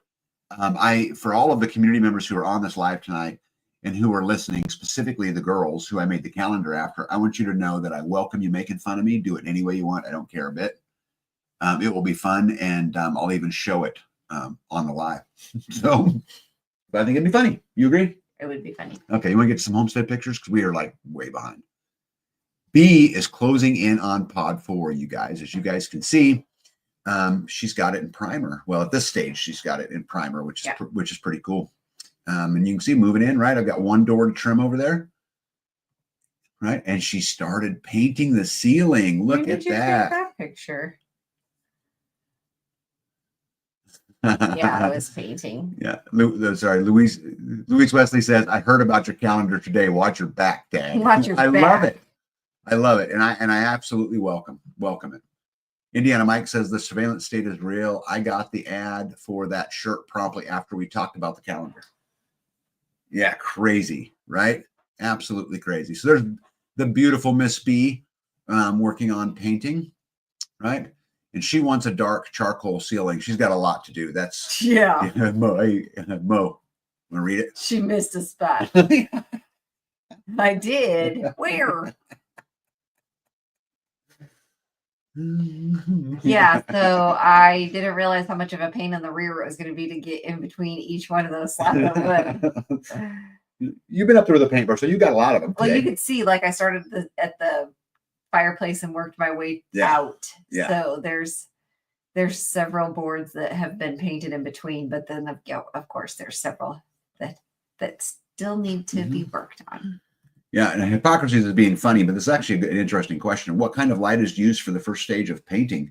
A primer bulb? Yeah. Yeah. I actually shot. Yeah. I have can lights that I move around that are just for construction. So if you hurt them, you're not going to hurt them. And then once we get it all done, I'll put brand new fresh ones up in it and it will be fine. But I think you absolutely missed a spot, B. Where? Oh, look at them all. Right? No, it's looking good. It's looking good. We are closing in, right? We are absolutely closing in. Soon I will have my master bedroom after 4.5 years of being here, which will be really, really exciting. I won't have to walk downstairs to pee, which I'm so excited about. Because at 3 o'clock in the morning or You don't 5 have to. o'clock. Just hold it. No. Hold it till morning, buddy. No, then you just barely sleep. You know? What else we got in here today? Oh, I wanted to share with you guys this picture. This got sent to me today. So this is the king himself. Look at him hold that bag like it's nothing. It's empty. Oh. Yeah. Like, what is that, a 60 pound? He's got with his 4 little fingers. Look at me balance this concrete. Yep. It's not even open. Yeah, this is the king himself. And you know, I can't tell you guys how much I've learned to respect Jeff. You know, after, you know, all of the stuff that guy's been through to be out pouring concrete, you know, putting in fence posts, I think is remarkable. But that's not the reason I put this picture in here today. I put this picture in here today because he told me he was done with concrete. Oh. So apparently, well, this is quick. Your Highness, you're not done with concrete. So nice try. Ain't happening. Right? Yeah. Indiana says, we don't call him hefty for nothing. Right. Look at that sky behind him. Yeah. We also don't call him lefty for nothing. We also don't call him juicy for nothing. We also don't call him mud dauber for nothing. We also don't call him slick for nothing. Right? Amazon. Yeah, that's correct. Louise Wesley says, I used to pick up 80-pound bags. Today it was me. He used to pick up 80-pound bags. Yeah. Today I am. Yeah. Yeah. Well, so she's getting her hefty on. It's a pretty tough chick. So, yeah. But I stand on my ground that she's still a dictator. So, and that is not going to change. As long as it's getting done. Yeah. All right, B, why don't you talk about these next handful of pictures? Well, this is the done picture. Did you do the before picture? This was I had two. Oh, I didn't know they were in order. You sent them to, I put them in there. I don't know. This is how it was. This is what it looked like. We got those crazy winds and it yanked my ground cover. Is that a ground cover out? So you could see all of it yanked it right out of there. So I had to come back through and move everything, move all the mulch out, put it back down. I actually have pins I used. Touche. Starlet says, well, Tag, you said you were done fencing. That's true. I love that. This bed I'm going to put tomatoes next to the arches, and then on the other side of it, I'm going to put brassicas. So they're going to be on the same row. Yeah. All right. So it's about at the same one. Oh, yeah. I think that's the last picture. Why don't you talk about what you got planted in the list somewhere? This is the right here. This was like day 4. These things popped right up and they're bigger now. And I think there's a couple more now too. But these were the ones that we have to transplant. I have a little shovel. We're going to put each one of these into a bigger pod. And that way, when we go to put them into the ground, they're not the roots aren't all bunched together underneath these pods. And then we're able to get them out a little bit easier. And then we can hopefully have a head start on our cucumbers. These are the slicing cucumbers, but behind, so this is 1, 2, 3, 4. You could see kind of in the back there. These are the slicing ones, and in the back there, there's a couple that are popping up. there, I think of Boston, the pickling. We had like 4 or 5 different pickling cucumbers. What does that say? But See Red Flower Media. You want to read that? we do a Midwest stud muffin calendar. And then one more. Amy B says. That's the trellis to make you jealous. I love those. Great comments. These ones, those cucumbers are the biggest plants that we have to date. Yeah. They came up right away. Mhm. I've had to transplant, or I've had to replant the loofahs and the pumpkins. The gourds need to be redone. But that's because we have a mouse, and I should have taken a picture of that. Somebody's here. I should have taken a picture of that. We had mice continue to get into the seeds, and so I had stuck like 20 between mouse traps, rat traps, like the snap traps. I have a couple of mice hotels that like more than one mouse can go in, and a bucket with the trap door. I am serious about getting them, but it really stinks when you get something like a moringa tree starting and you get it to grow and it gets to be like the size of a pencil, and then something comes in and just chews the top right off of it, and it's usually a rat. I thought that getting the wall to the side would help, and it did, but I think a lot of the these mice that I had been getting were already in the greenhouse, and I just need to get in there and take a bunch of like the pots and marry them all together, kind of condense them down so that there's less hiding spaces for the rodents, and I think that would help. But Hey, Carl wants to know if you're going to use electroculture in your garden this year. So I did it for the first time last year. My peas were over 5 feet tall. Is that the copper wire? Yeah. I don't know. I'd like to maybe See what you get to. see what I get to. Right. I'm still trying to build pod 4 or finish it, and then garden, and then learn animals. So that's just a learning curve.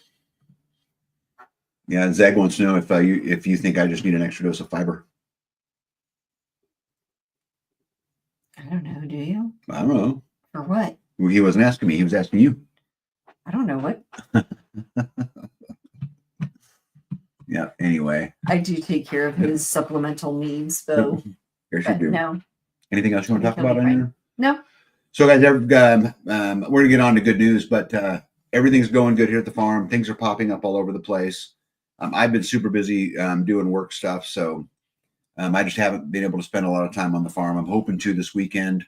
I'm trying to decide. I've either got an auction tomorrow or garden tomorrow, but like you're going to garden? Yeah. Oh, you moving dirt and stuff. Moving dirt, digging holes, doing Yeah. the labor work for you, because that stuff's got to get on there, Yeah.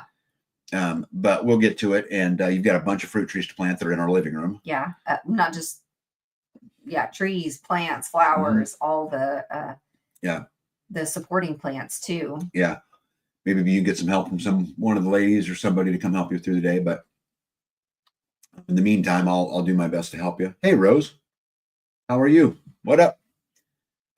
So anyway, everything's going good here from that perspective. We're moving right along. I'm still building fence. I'm still trying to get a lot of that stuff done, and we'll continue to keep you guys updated. I will keep you updated on the case that we were talking about earlier. I'm going to do my best to get it some publicity. Again, not just here, but I have some other avenues that I can do. What kind of publicity does it need? I mean, what are you trying to do? I think that because of the allegations of taking his Fourth Amendment rights, I think that it should be front newspaper material. And I had a conversation with him, and he is perfectly fine with me getting it at his attention. Well, are we supposed to contact somebody, or are we supposed to? I haven't. I already got it under control. Okay. So we will absolutely take care of that, and off we go, right? But I'm going to do my best. But I'll keep you guys posted on it. And again, all of that I hope is that justice prevails, no matter what that means. And again, not just for him, but also for the detective and also for the lady who's missing. I hope justice prevails for all of them. But in the meantime, It's good to say. right, let's get on to some good news. I don't know if you guys are paying attention or not to, let me see what I did it, 124. I don't know if you guys are paying attention or not, but there's a lot of movement in the housing market. And I thought we could spend a little time talking about the housing market because it absolutely will affect everything that goes on. And I think my chair is shrinking. Did you notice that? Like I keep getting smaller. I hate being down there. Like, look, normally look how much taller I am than you. Then look in 20 minutes. We'll see if I still am. But anyway, there's lots of media sources out there talking about the potential housing market crash. And I thought tonight what we could do is dig into the numbers a little bit. And that's funny. Gratitude to Grace said stud muffin of the month, Tagberry. Yeah. One step closer says market is still hot down here. Well, except I have evidence one step closer that is not true. Now, it might be in your particular neighborhood, but in the state that you live in, I actually have some data to talk about tonight, which I find pretty fascinating. But I think the thing I really wanted to point out here is that there was a study done with 18,000 people voting, and what they were talking about is would they buy? And so the question was, would you buy a house at 6% interest, 5% interest, 4% interest, or I don't care about rates, we need lower prices? And so 2% of the populace said that they would indeed purchase a house at 6%. 6% said they would indeed at 5%. 34% said they would indeed at 4%. And 58% said they don't care about rates and they need lower prices. But let me interpret this another way. So 92% of the people surveyed in this survey said that they would not buy a house until interest rates were at least 4% or the prices of the house came down, which this creates a vacuum. And again, I'm going to get into really kind of into detail about what this is and what we can kind of, I think, expect to see, because there are some big changes happening specifically on the East and West Coast. It's affecting Texas and Arizona right now. And anyway, I've pulled a bunch of data to support this that I thought maybe you would find interesting. So the real question is why? Why are we seeing some changes in the markets? And again, it isn't affecting everywhere. It hasn't affected here at all yet, but I'll guarantee you that it will. And the reason why we're not hearing about it, I think, and the reason why I really had to dig to get a lot of this information was because acknowledging the full scope of this would trigger widespread panic in the financial markets. And I know you guys know this, but there's already been a bunch of widespread panic, right? The markets have been down. Yeah. There's all of this other stuff going on. And so if they start showing these types of graphs, I think it's interesting. So what this graph really represents, what I want you guys to pay attention to, is the yellow line across that. Okay, that represents interest rates. Okay, so you can see that since 2021, how the interest rates have grown, right? If you see the dark or the light gray box, now this is nationwide, right? And this is through March 6th of 2025. So this data is March 6th. We are now at March 21, so this data is not very old. But the blue lines in the background are mortgage applications. Oh, wow. Okay, so you can look at the fall of mortgage applications in relationship to the rise of interest rates. Right? This would be what you would expect, I think. As interest rates go up, there's fewer buyers. So why do they raise interest rates? Well, they're trying to raise interest rates to slow inflation, right? That's why we talked about this a lot on the live, last week. But let's keep digging in a little bit further.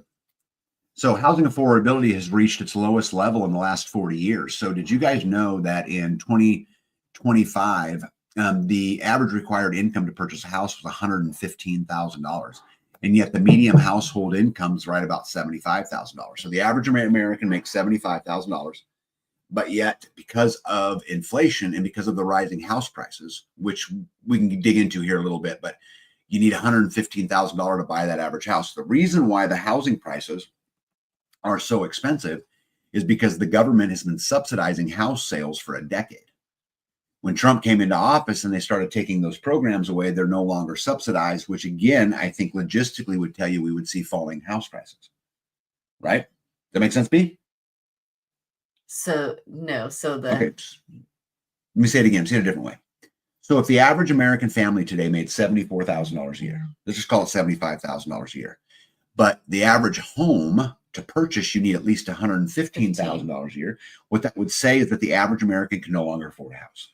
Agreed? Right. So if the average American can no longer buy a house, what will happen to the housing market? You'll have less buyers. Because you have less buyers, you'll have more inventory. Yep. When you have more inventory, it becomes a buyer's market instead of a seller's market, which should drive the price of houses down, at least to some degree. Agreed so far? Should. Okay.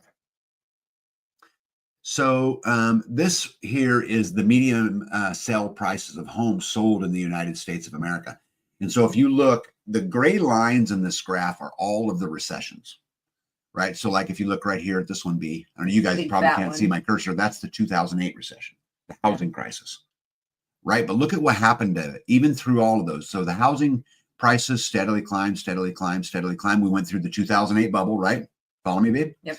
And see how it just took off from there. Housing prices climbed. They did nothing to fix the problem. Right. Right. And then boom. And then right. This little, you know what that is? That's COVID. Right. So you've seen a little drop in housing prices in COVID, but now look what's happened. That it skyrocketed up, right, with the inflation because of the easy money and the propped up markets. And now you're starting to see those prices kind of creep down a little bit. Now, guys, keep in mind, when I talk about housing prices creeping down, it isn't a nationwide thing. It happens to the East and the West Coast first, and it begins to press the center of the country later. But we're starting to see signs of that retracting. So this is, what is this? Oh, it would be nice if I would label that. Yeah, this is the average housing prices, I think. Let me just skip that one. Okay. Prices were approximately 35% above the historical trend line.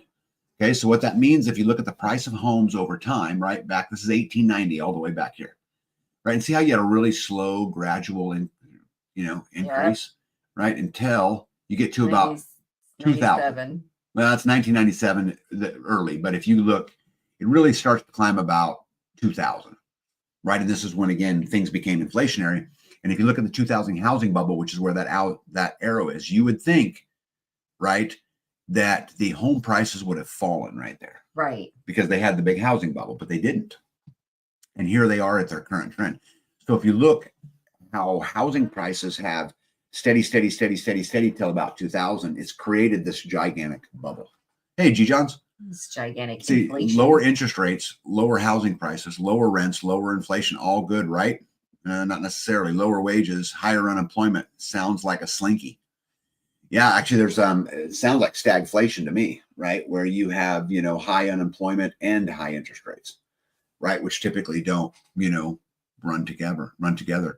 Hippocrates says maybe the average house is too big and expensive. Perhaps one possible correction action is smaller and more appropriate houses, repeal minimum site ordinances, or maybe just get the government out of the free market. And that's what I'd do.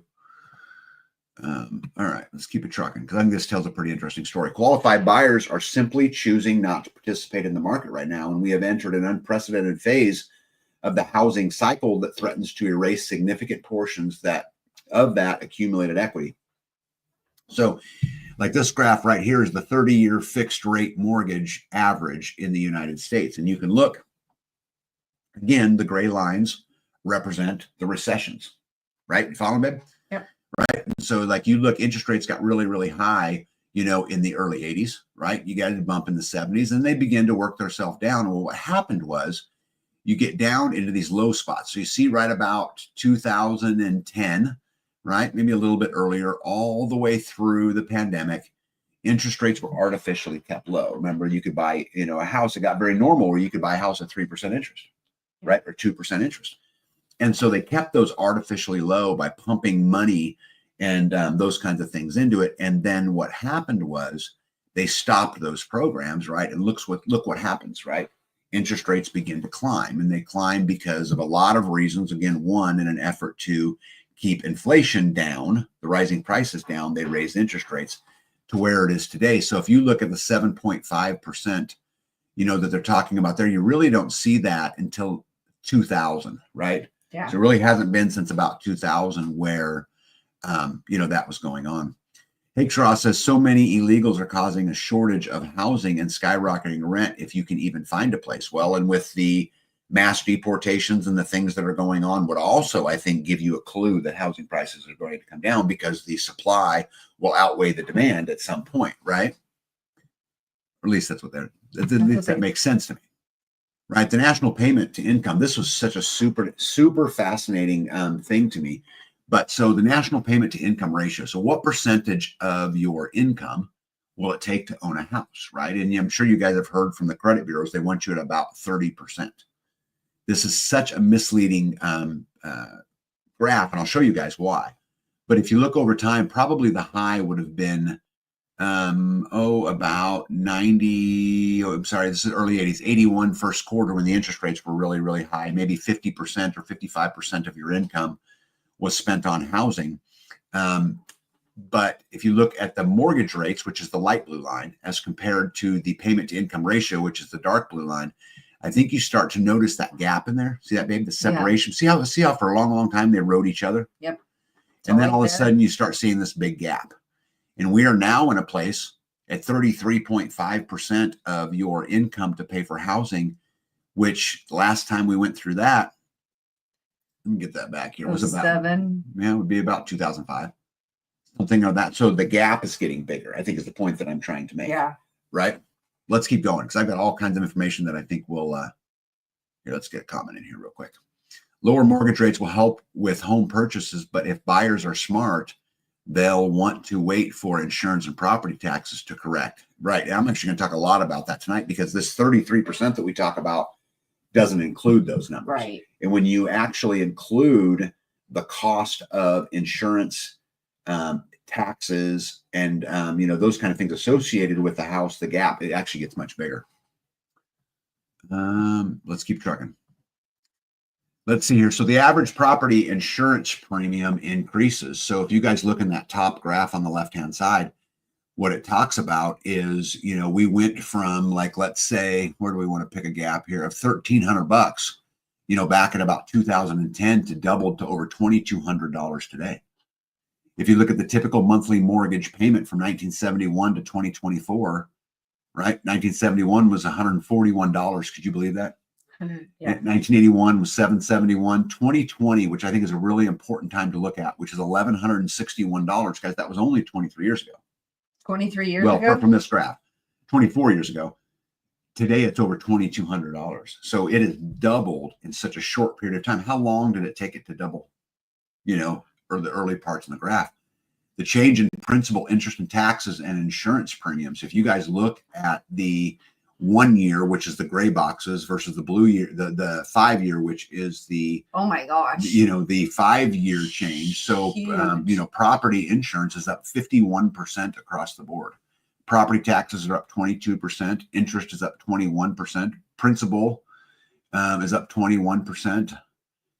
Nationally, the average property tax bill increased by more than 19% over the past 5 years, while the average effective property tax rate dropped by 0.15%, 1.14 to 0.99. The average property tax bill rose the most in the western states, including Colorado, which is up 40%, Utah 34%, and Washington 33%. So the average property tax bills rose in nearly 97% of cities. So 97% of cities, it's up on an average of 17%. Absolutely insane. Let's take it a little deeper, though. Okay. So the housing inventory has surged 35% year over year across major markets, with some regions seeing inventory double. The average days on the market today has increased from 21 days in 2022 to 63 days today, a 200% increase. Price reductions are occurring on approximately 42% of all listings nationwide. And I actually set out to prove this. And I've got some slides on this in a minute. I did, yeah. Up from 15% a year ago. Builder confidence is measured by the NAHB Housing Market Index has fallen to levels typically only seen during recessions. New construction cancellation rates have reached 30% in some markets, forcing builders to offer incentives worth up to 15% off the purchase price.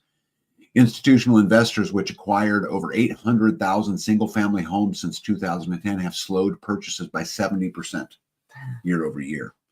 What's that tell you? Seattle has seen a 35% sales decline, with price reductions averaging 9.7%. San Francisco sales volume has plummeted by 40% year over year, with the median prices falling 20% from their peak. Las Vegas inventory has increased by 170% year over year. Phoenix has recorded a 35% sales volume decline, with the median prices dropping 10% over the last 6 months. Oh, Detroit sales have fallen 29%, with inventory up 45%. Again, guys, this is not hard to understand, right? If the number of sales you're having has fallen by 29% and inventory is up by 45%, what does that tell us, right? You know, Chicago's luxury market has seen 25% price reductions over properties over $1 million. Austin has seen a 28% decline from the median prices from the 2022 peak. New York suburban inventory has increased 6% year over year. One Step Closer says, I'd love to dive into that data. I wonder how urban cores are comparing to suburbs. Yeah, this data I just found on the internet. I searched it and found it. And it was pretty easy. I didn't have to dig too hard. Let's keep it trucking. Sunbelt markets fall first. I'm sorry, Western markets fall first, followed by the Sunbelt, with the correction gradually spreading to the Midwest and to the Northeast. So here's the percent of change in U.S. home prices during recessions. So, like, if you look, what I found really fascinating about this is housing prices coming down in a recession only happened really significantly in the 2008 bubble. Came down. Really, the rest of them, housing prices did not come down. In fact, they went up. Let's see here. I think property land is going up with all the cleaning up of paces. I don't know. I think the data suggests we might see a dip here, but I guess we'll see. So I pulled these. These are all from the first set of them are from Texas, and you'll see what I think is interesting is the houses all look kind of similar. kind of. Little differences, but similar. But I mean, there's many examples here of a $438,000 house that's down to $330,000, $437,000 to $340,000. The pictures are all of Texas. Maricopa County, as you look, the for sale inventory, which is the graph on the bottom right-hand corner, you can see how it's been up a long time. It was up for a long time, and then it crashed in 2001 and 21 and 22. This is when your housing prices got really expensive. Are those supposed to be houses from Maricopa County? No, these are all, like it's saying right there. Like that one's from all Texas City, Texas. I was going to say, yeah. I have never seen a house like that. Yeah. Let's see here. Raw land in this area, however, has prices going up like crazy. So housing going down, but raw land going up. I'd like to look into that. Oh. I didn't compare those two, but that'd be a good thing to look into. Housing inventory active listing in Florida. So here's what's going on in the Florida market. And as you can see, this is inventory, right? This is, again, what's for sale. And so if you look at all of these, this starts in January 2017 and ends in January 2025. But see how the inventory is high? It looks up, yeah. In fact, it's higher than it's been since 2007, which this would signal to me a buyer's market's coming. That's what it would tell me. Yeah. I could be wrong. Current home prices sit at 80% above historical norms. This is really important too. So if you look at the average inflation rate and the average price that houses go up over time, it just spiked right here at the end. So they're super high priced, super overpriced as compared to the historical norms. Compared to 35% in 2008, this represents trillions of additional dollars that must be eliminated through market forces, suggesting potential price declines of 35 to 45% nationwide. In 2008, mortgage rates declined throughout the crisis. Today, we face a rising rate environment with the 30-year fixed mortgage more than doubling in 3 years. With the average homeowner holding a mortgage below 4% and current rates above 7.5%, there's virtually no incentive to move, creating a lock-in effect. Meaning that people in their low interest, right? The last mortgage that I had, we have 3% or whatever it was. Why would you sell it to go get a 7.5% mortgage? Yeah. Right. And so this also, I think, puts, strain on the market. In 2008, we had a favorable demographic trends with millennials entering their prime home buying years. And today we face declining birth rates, population stagnation, and baby boom retirement and home sales.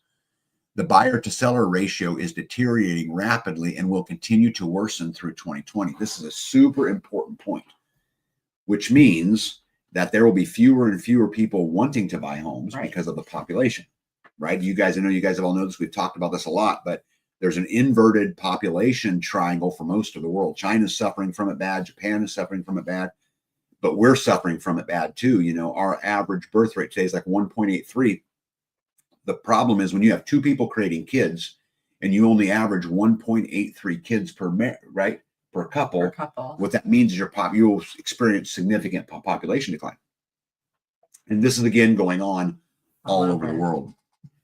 Let's see here. PackRat says in the middle of February, Federal Chairman Jerome Powell predicted that there will be mortgage deserts where insurance companies sense high risk refusing to insure, meaning cash only offers on homes. I think this is true, but I think you're also seeing insurance companies pull out of a lot of markets like California and a lot of other places because they don't want to insure the overpriced risk, because they know this too. They know that houses, you know, on across the board are priced 80% higher than they should be. So they don't want to have to insure that overvalued cost, and then you've also got the issues with climate, which is definitely different and weird. But I think both of those kind of contribute to that. Northern Girl Hobby says 24 kids here, nothing human through about to expand another 13 kids. I'm not sure. 24 kids here, nothing human though. Oh, got it. Yeah, about to expand another 13 kids. Yeah. That looks like a lethal EKG strip. Oh. Yeah. Let's keep trucking. So large inventory firms now own over 800,000 single-family homes, a market factor that's barely existed in 2008. The recent 70% reduction in acquisition and 25% increase in sales could flood the market with inventory precisely when the demand is weakest. With 65% of companies now requiring at least partial return to office, many pandemic home purchases have become impractical, creating a new segment of distressed sellers who must relocate closer to their employment centers. And, you know, this is talking about people having to return back to work when they got used from working home. As soon as you could work from home, you could live anywhere. You could live anywhere. And now all of a sudden this changes. Now, I think what this does is probably hurts the rural area a lot more than it would hurt the cities, urban areas. Conserve Friend says parts of Europe are down to 1.3 replacement. Yeah, how is a society ever supposed to survive when two people are having 1.3 kids? Right? We're not going to keep up with that at all. Let's keep trucking. Regional banks hold approximately $3.6 trillion in real estate loans with a 20% valuation decline, creating hundreds of billions of potential losses. The banking system faces this risk with the highest interest rates in 16 years and a flat yield curve squeezing profitability. Residential construction, which is 3.2% of GDP, has already begun contracting, with housing starts down 22% year over year. Historical patterns suggest 800,000 to 1.2 million construction-related jobs losses ahead. Well, and I don't think the tariffs help with that much either. No. A 30% decline in home values would erase approximately $12 trillion in household wealth, potentially reducing consumer spending by $600 to $900 billion annually. With real estate typically comprising 30 to 45% of the net worth for Americans in this demographic, potential net worth reductions of 25 to 40% could force painful decisions about delaying retirement or accepting reduced lifestyle expectations. Investors with mortgaged properties, fast declining rents in a recessionary environment, coupled with the fixed or rising mortgage costs, potentially turn cash flow positive properties negative. PackRat says news today that Freddie Mac CEO was fired. Last time this happened was 2008. Anyone or everyone? That's interesting. I did not hear that, PackRat. Thanks for that. Yeah. G. John says just blame the tariffs and the narrative will present itself. Yeah, I agree. That's super smart and totally true. They will blame him for all of this, even though, yeah, another story. Internal bank data indicates approximately 1.8 million mortgages are now in some stage of delinquency, that with 480,000 with serious delinquency of 90 plus days. So if you think about that, 1.8 million mortgages are delinquent, and 480 of those are delinquent at least 90 days.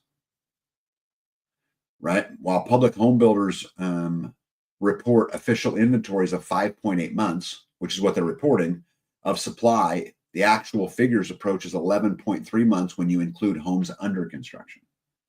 So what they're referring to here is what we were talking about earlier, is that it seems there's getting more and more supply out there, which is why there will be a buyer's market, because there's 11.3 months of supply going on. The combination of extreme overvaluation, collapsing demand, shifting demographics, and deteriorating economic fundamentals creates a perfect storm that makes 2008 look minor by comparison. For those who have built substantial wealth through real estate, this correction represents an existential threat to financial security. And I think really what they're talking about here, or I think what matters the most here, is the 2008 mortgage crisis. They did nothing to fix the problem. All they did is print a bunch of money, bail out a bunch of companies, and push it to a later date. The question is that later date now? Record high share of consumers thinking business conditions are worsening. Look at that graph, babe, at the end there. That's high. High. With all the uncertainty in the market, I think this actually could speed all of this up a lot, with over 60% of the population now say at least according to these graphs, saying the economy that they're not optimistic about. And the fact of the matter is nobody who voted for Trump should be surprised about this. You can't clean house and expect there not to be pain, right? That's just not how it works. Will we get a recession in 2025? Last week, Trump warned there could be a recession, adding no pain, no gain. Biden spent 4 years propping up the GDP with government spending, and now Trump's ripping off the Band-Aid, right? Which was to my point. The U.S. economy is in detox, and market corrections are ultimately healthy. U.S. retail sales were weaker than expected last month. I can tell you, as someone who's in business and who's in retail, sales have absolutely dumped off. I took some time to figure this out for you guys, just so you guys could look at the real debt to income ratio, which I found was fascinating. So I created these tables myself as I was looking through it. So if you took the big nine, which is your home payment, your homeowner's insurance, your property tax, your health care, your income tax, your utilities, your car payment, car insurance, and credit card bills, right? According to the national average. In 2020, if you combined your house payment, your homeowner's insurance, and your property tax, that cost on average was $1,469.48. If you then went on to add your health care, your income tax, and your two utilities, that was $2,434, and your car payment, your car insurance, and your credit card at $883. Okay, back in 2020, if you combine those nine, what that represented was 84.3% of the average income of an American today. So in 2020, 84.3% of your income was used for a home payment, homeowner's insurance, property tax, healthcare, income tax, utilities, car payment, car insurance, and credit card. Okay, 84.3% of your income. Moving forward to 2025, your home payment, that, as we mentioned earlier, your mortgage now is up at an average of $2,270. Your homeowner's insurance is up to $190. Your property tax is up to $232. These are monthly numbers, okay? Your health care went up from $1,000 to $1,380. Your income tax, I left at flat. Your utilities went up from $287 to $229. Your car payments average went from $576 to $783. Your car insurance went from $157 to $243, and your average credit card debt minimum payment is $224 if you look at Americans today.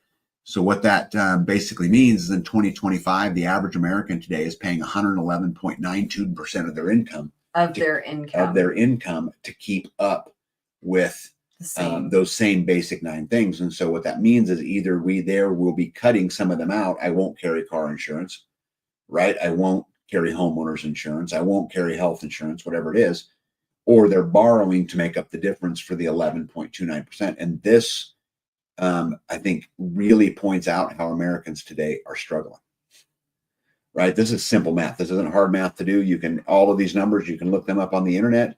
I use the average median income, the average cost of a mortgage, the average cost of homeowner's insurance, the average cost of anything. And to Hippocrates Garden's point, which is really important, this doesn't list. I'll just put it up there.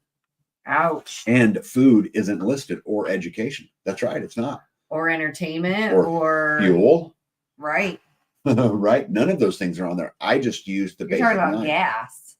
Yeah. Gasoline. I didn't put any fuel up there. Right. None of those things are in here. All I'm talking about is those first nine. And again, these are just based on the averages of Americans today.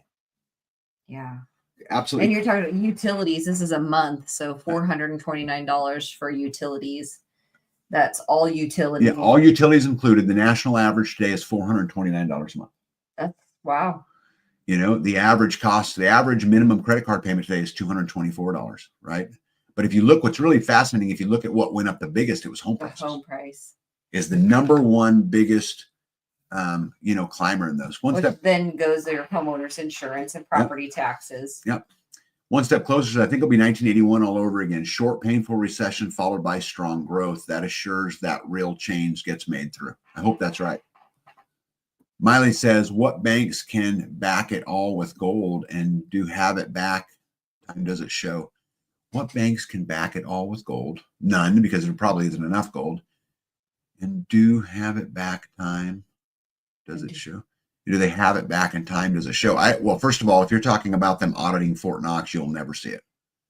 It is a matter of national security, and we will never know. I'm sure of that. Northern Girl Hobby says the inflation is insane. We now have to pay $160 per year to drive a diesel truck. Not long ago, a plate sticker was $30 per vehicle per year here in Ontario. Yep. These are all needs and no wants. Now, there is no wants up there. Those are the things, and I purposely did that, right? Yeah, or fishing gear. Insurance is a ripoff. It's a Ponzi scheme that any of us would go to jail for. Yeah, the way I like to look at things is that anything that we're forced to pay for is a tax. That's just how I see it, right? And so I purposely didn't include any of the wants. I purposely did it the other way. I put up a short tomorrow to show the size and cost of a tiny chicken in the grocery store compared to our meat birds. I'll tag you, Life Done For. Yeah, Northern Girl Hobbies, tag me and I'll share it. Deal? Ready to keep trucking? There's so much in here. Okay, so you guys, I'm going to cover this one too, and then we'll probably get out of here. So you guys know that President Trump signed an executive order getting rid of the Department of Education. I'm not 100% sure that that's legal. Obviously, we will find it out. But there's a couple things I wanted to point out to you guys. The Federal Department of Education has taken $3 trillion from the American taxpayer since the agency was founded in 1979. Education scores have only gone down since then. And I'm for this move because this is not a negative teacher thing. And I'll go on to show you why. In 1979, 0.6% of Americans were illiterate. In 1979, the Department of Education was created. And by 2019, 21% of Americans were illiterate. And yet we spend more money per pupil than any other country in the world. I would encourage everybody not to get that the 10th Amendment to the United States Constitution as part of the Bill of Rights was ratified on December 15th, 1791, and it expresses the principle of federalism, wherein the federal government and its individual states share power. By mutual agreement, the 10th Amendment prescribes that the federal government has only those powers delegated to it by the Constitution, and that all other powers are forbidden, that they lie in the hands of the state, and that the Constitution are reserved for each state or for the people. So basically what the saying is, any power that was not specifically given to the federal government should lie in the hands of the state. And so them getting rid of the Federal Department of Education, all this really means is now the power of that education will lie individually in the hands of the state, which is a wonderful win for all of us. Let me share some other statistics, which I think make this super important. The average salary of the Department of Education is $144,000 a year. For all you wonderful teachers out there, how many of you make $144,000 a year? Because I'm going to tell you, my bet would be zero. So where does that money go, right? That number increased in 2025 to $145,000. There are an estimated 4,144 employees at the Department of Education. That is $906,000 billion annually just in salaries. And if you want to hear some interesting statistic, is there's 23 million federal workers. Let me see if I can get rid of that real quick here. Banners. No, let's just do, could that one help? Let's try this one. See if I can read that a little better. Okay. So you have 11 million people who work in education and 4.3 million of them are teachers. So of 11 million people deployed at the Department of Education, 4.3 million are teachers, and those teachers aren't receiving this money. So if an average teacher salary, let's just say is, what do you think? I have no idea. $70,000, right? That means that the executives at the top are getting the vast majority of the money. Let's get rid of that waste and let's give it to the teachers to teach the kids, right? We don't need that bloated, top heavy executive pay. Hey, Alabama says teachers pay $3 a month for insurance. They get time off others don't get. They do not have to pay for classroom supplies. They choose to. Yes, but do you think that it's fair though? Hey, Alabama, that the average salary is $144,000 when the average teacher gets paid $70,000. I mean, if you were to tell me that the average salary was $100,000 and that the teacher's average pay was $80,000, that would still tell you it was top heavy, but it wouldn't be as top heavy. I don't see anything wrong with removing the Department of Education, personally. Louis Wesley says, I see middle schoolers who can't read. When I talk to the teacher, they shrug their shoulders because they aren't allowed to retain them. See, this is the problem, right? This is absolutely the problem. Middle schoolers. Yeah. I mean, any middle schooler, and I'll put it back up there, any middle schooler in our country that can't read, that's a failure of the system. Right? We need to go to as... And the teacher just shrugs their shoulders. Yeah. We need to go to what Vivek Ramaswamy says, which is he wants to move to a pay-for-performance teacher. You are paid on how well your students do. I love this. Right? Now, this doesn't mean that they're a commission only, right? What it means is they would get, some kind of base pay and incentives for, great scores and for getting our kids. There's no reason why we are, 44th in the country in how smart our kids are. And yet we spend number one overall on the amount of money we spend per student, right? That doesn't work out. And it absolutely needs to be done. Northern Girl Hobby says the teachers push them through here. Hey, Alabama says they signed a contract with the system saying they would take that pay. If they've been there a long time, they make better money than the newbies, 100%. But my issue is not with the teacher. They paid it, that they signed it. That's fine. My issue is with the administrators.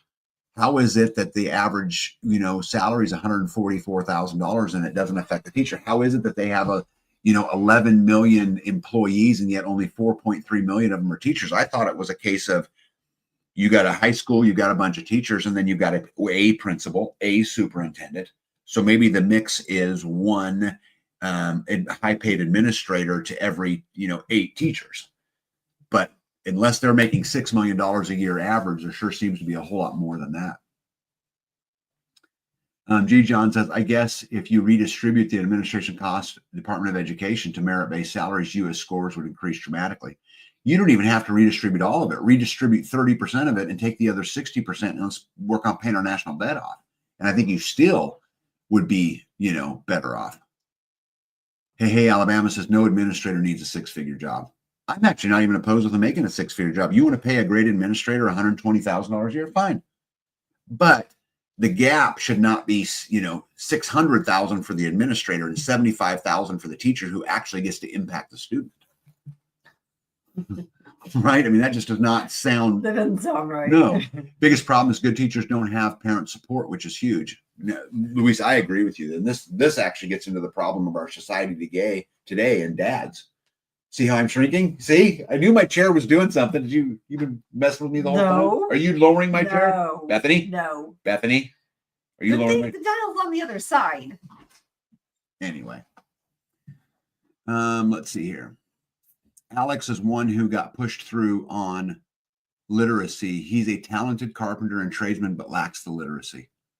Yeah, they should not just be pushed through, Guys, I was telling a story about music. I never got music, and I took one music class in middle school. The teacher made fun of me. I never went back. Now here I am, as a grown adult, and I love listening to music. I wish I would have had a different experience. I really do, because I maybe would have taken to it better. But I know of teachers who will get down on their knee and get one-on-one and find a way to reach the kids. And that's what we need to be focusing on. And then there are teachers who don't. Yep. Many schools, colleges, and universities are actually sports franchises with associated educational activities. I know. I agree. And Miley Mason says they are they collectors there, or what went with all y'all? I don't understand. She's talking to somebody else. Oh, that's probably why I don't understand, huh? Yeah. No, see, hey, Alabama. Oh, they're talking amongst each other. And the local school system has refused multi-million-dollar budget increases year over year. They never threaten to cut the admins. It's always the janitors and the bus drivers, which is absolutely crazy to me. Absolutely crazy that they would do that. I am not barking at an administrator. Someone who runs an entire school district should probably be the highest paid person there. They're the most responsible. I get it. But it sure seems to me that it's a little top heavy if you've got 11 million people working in the Department of Education, but only 4.3 million of them are teachers, and the average salary is $144,000, but yet the average salary of a teacher is $70,000. That math just doesn't jive, to me. Did you see the video where college kids were asked if they were born 10 years ago, how old would they be? And most answered 12. Yeah, I watch a lot of those, but part of me thinks that's just, they're taking the worst of the answers and putting them out in video because it gets clickbait. I've said some pretty stupid things. So, Hey, Alabama says they don't need billion-dollar buildings for students. That money could go to the teachers. Well, it could go to the teachers. It could go to the national debt. Maybe we can get better results without spending all the money. Maybe we could spend 60% of what we're spending right now and be less in debt because we put our money in a position to work for us, as Vivek Ramaswamy talked about, pay for performance. There's better ways to do this. Is a management issue, much like every other thing, right? Let me see here. Another contributing factor is the teacher to student ratio in a classroom. Maybe that's what you do with the extra money. Maybe teachers build some more schools so that the average class was 15 students instead of 45. Yeah. Maybe you hire more teachers so that the average class is 15, so that we can actually reach out and touch these children and actually provide them the education that we promised that we would. If admins were responsible, they would be accountable, which they aren't. Couldn't agree more. currently. Yeah. Anyway, I'm going to leave this right here. Let's get out of here real quick here. Let me remove that. I have all kinds of other things we could talk about, but you guys know how I am, and it's been 2 hours. So I want to make sure that I stay true to that. B, why don't you get us out of here? What do you want to talk about tonight? I was going to just touch base real quick on just being compassionate to one another, kind and compassionate. And the old rule of doing to others, if we treat others the way that we want to be treated, then we will be more gracious to others. Yeah, and you can't get grace if you don't give grace. Give grace. Right. And at the end of the day, I will stress what we began this conversation with out here is don't be judgmental, because at the end of the day, you may be in that position someday. You may be in the position to where they're filing charges and don't have any evidence, and you need people to come to your aid. Think about that. And let's be cool to each other, right? Let's offer that grace, as B talks about, and offer that compassion, and understand that people are in a different place in our journey, especially in this world, in this environment that we live in an effort to live free. We're building something that don't exist. There is no blueprint. Let's offer each other grace. I will offer you grace if you will offer me grace. I promise you I will make mistakes, and I promise you will make mistakes. Let's discuss those mistakes. Let's be honest and friendly with each other. And I think if we do that, we can build a better world. I'm going to get out of here tonight. Be out. Tag out. We'll see you Hold the guys. line. See you guys in a week.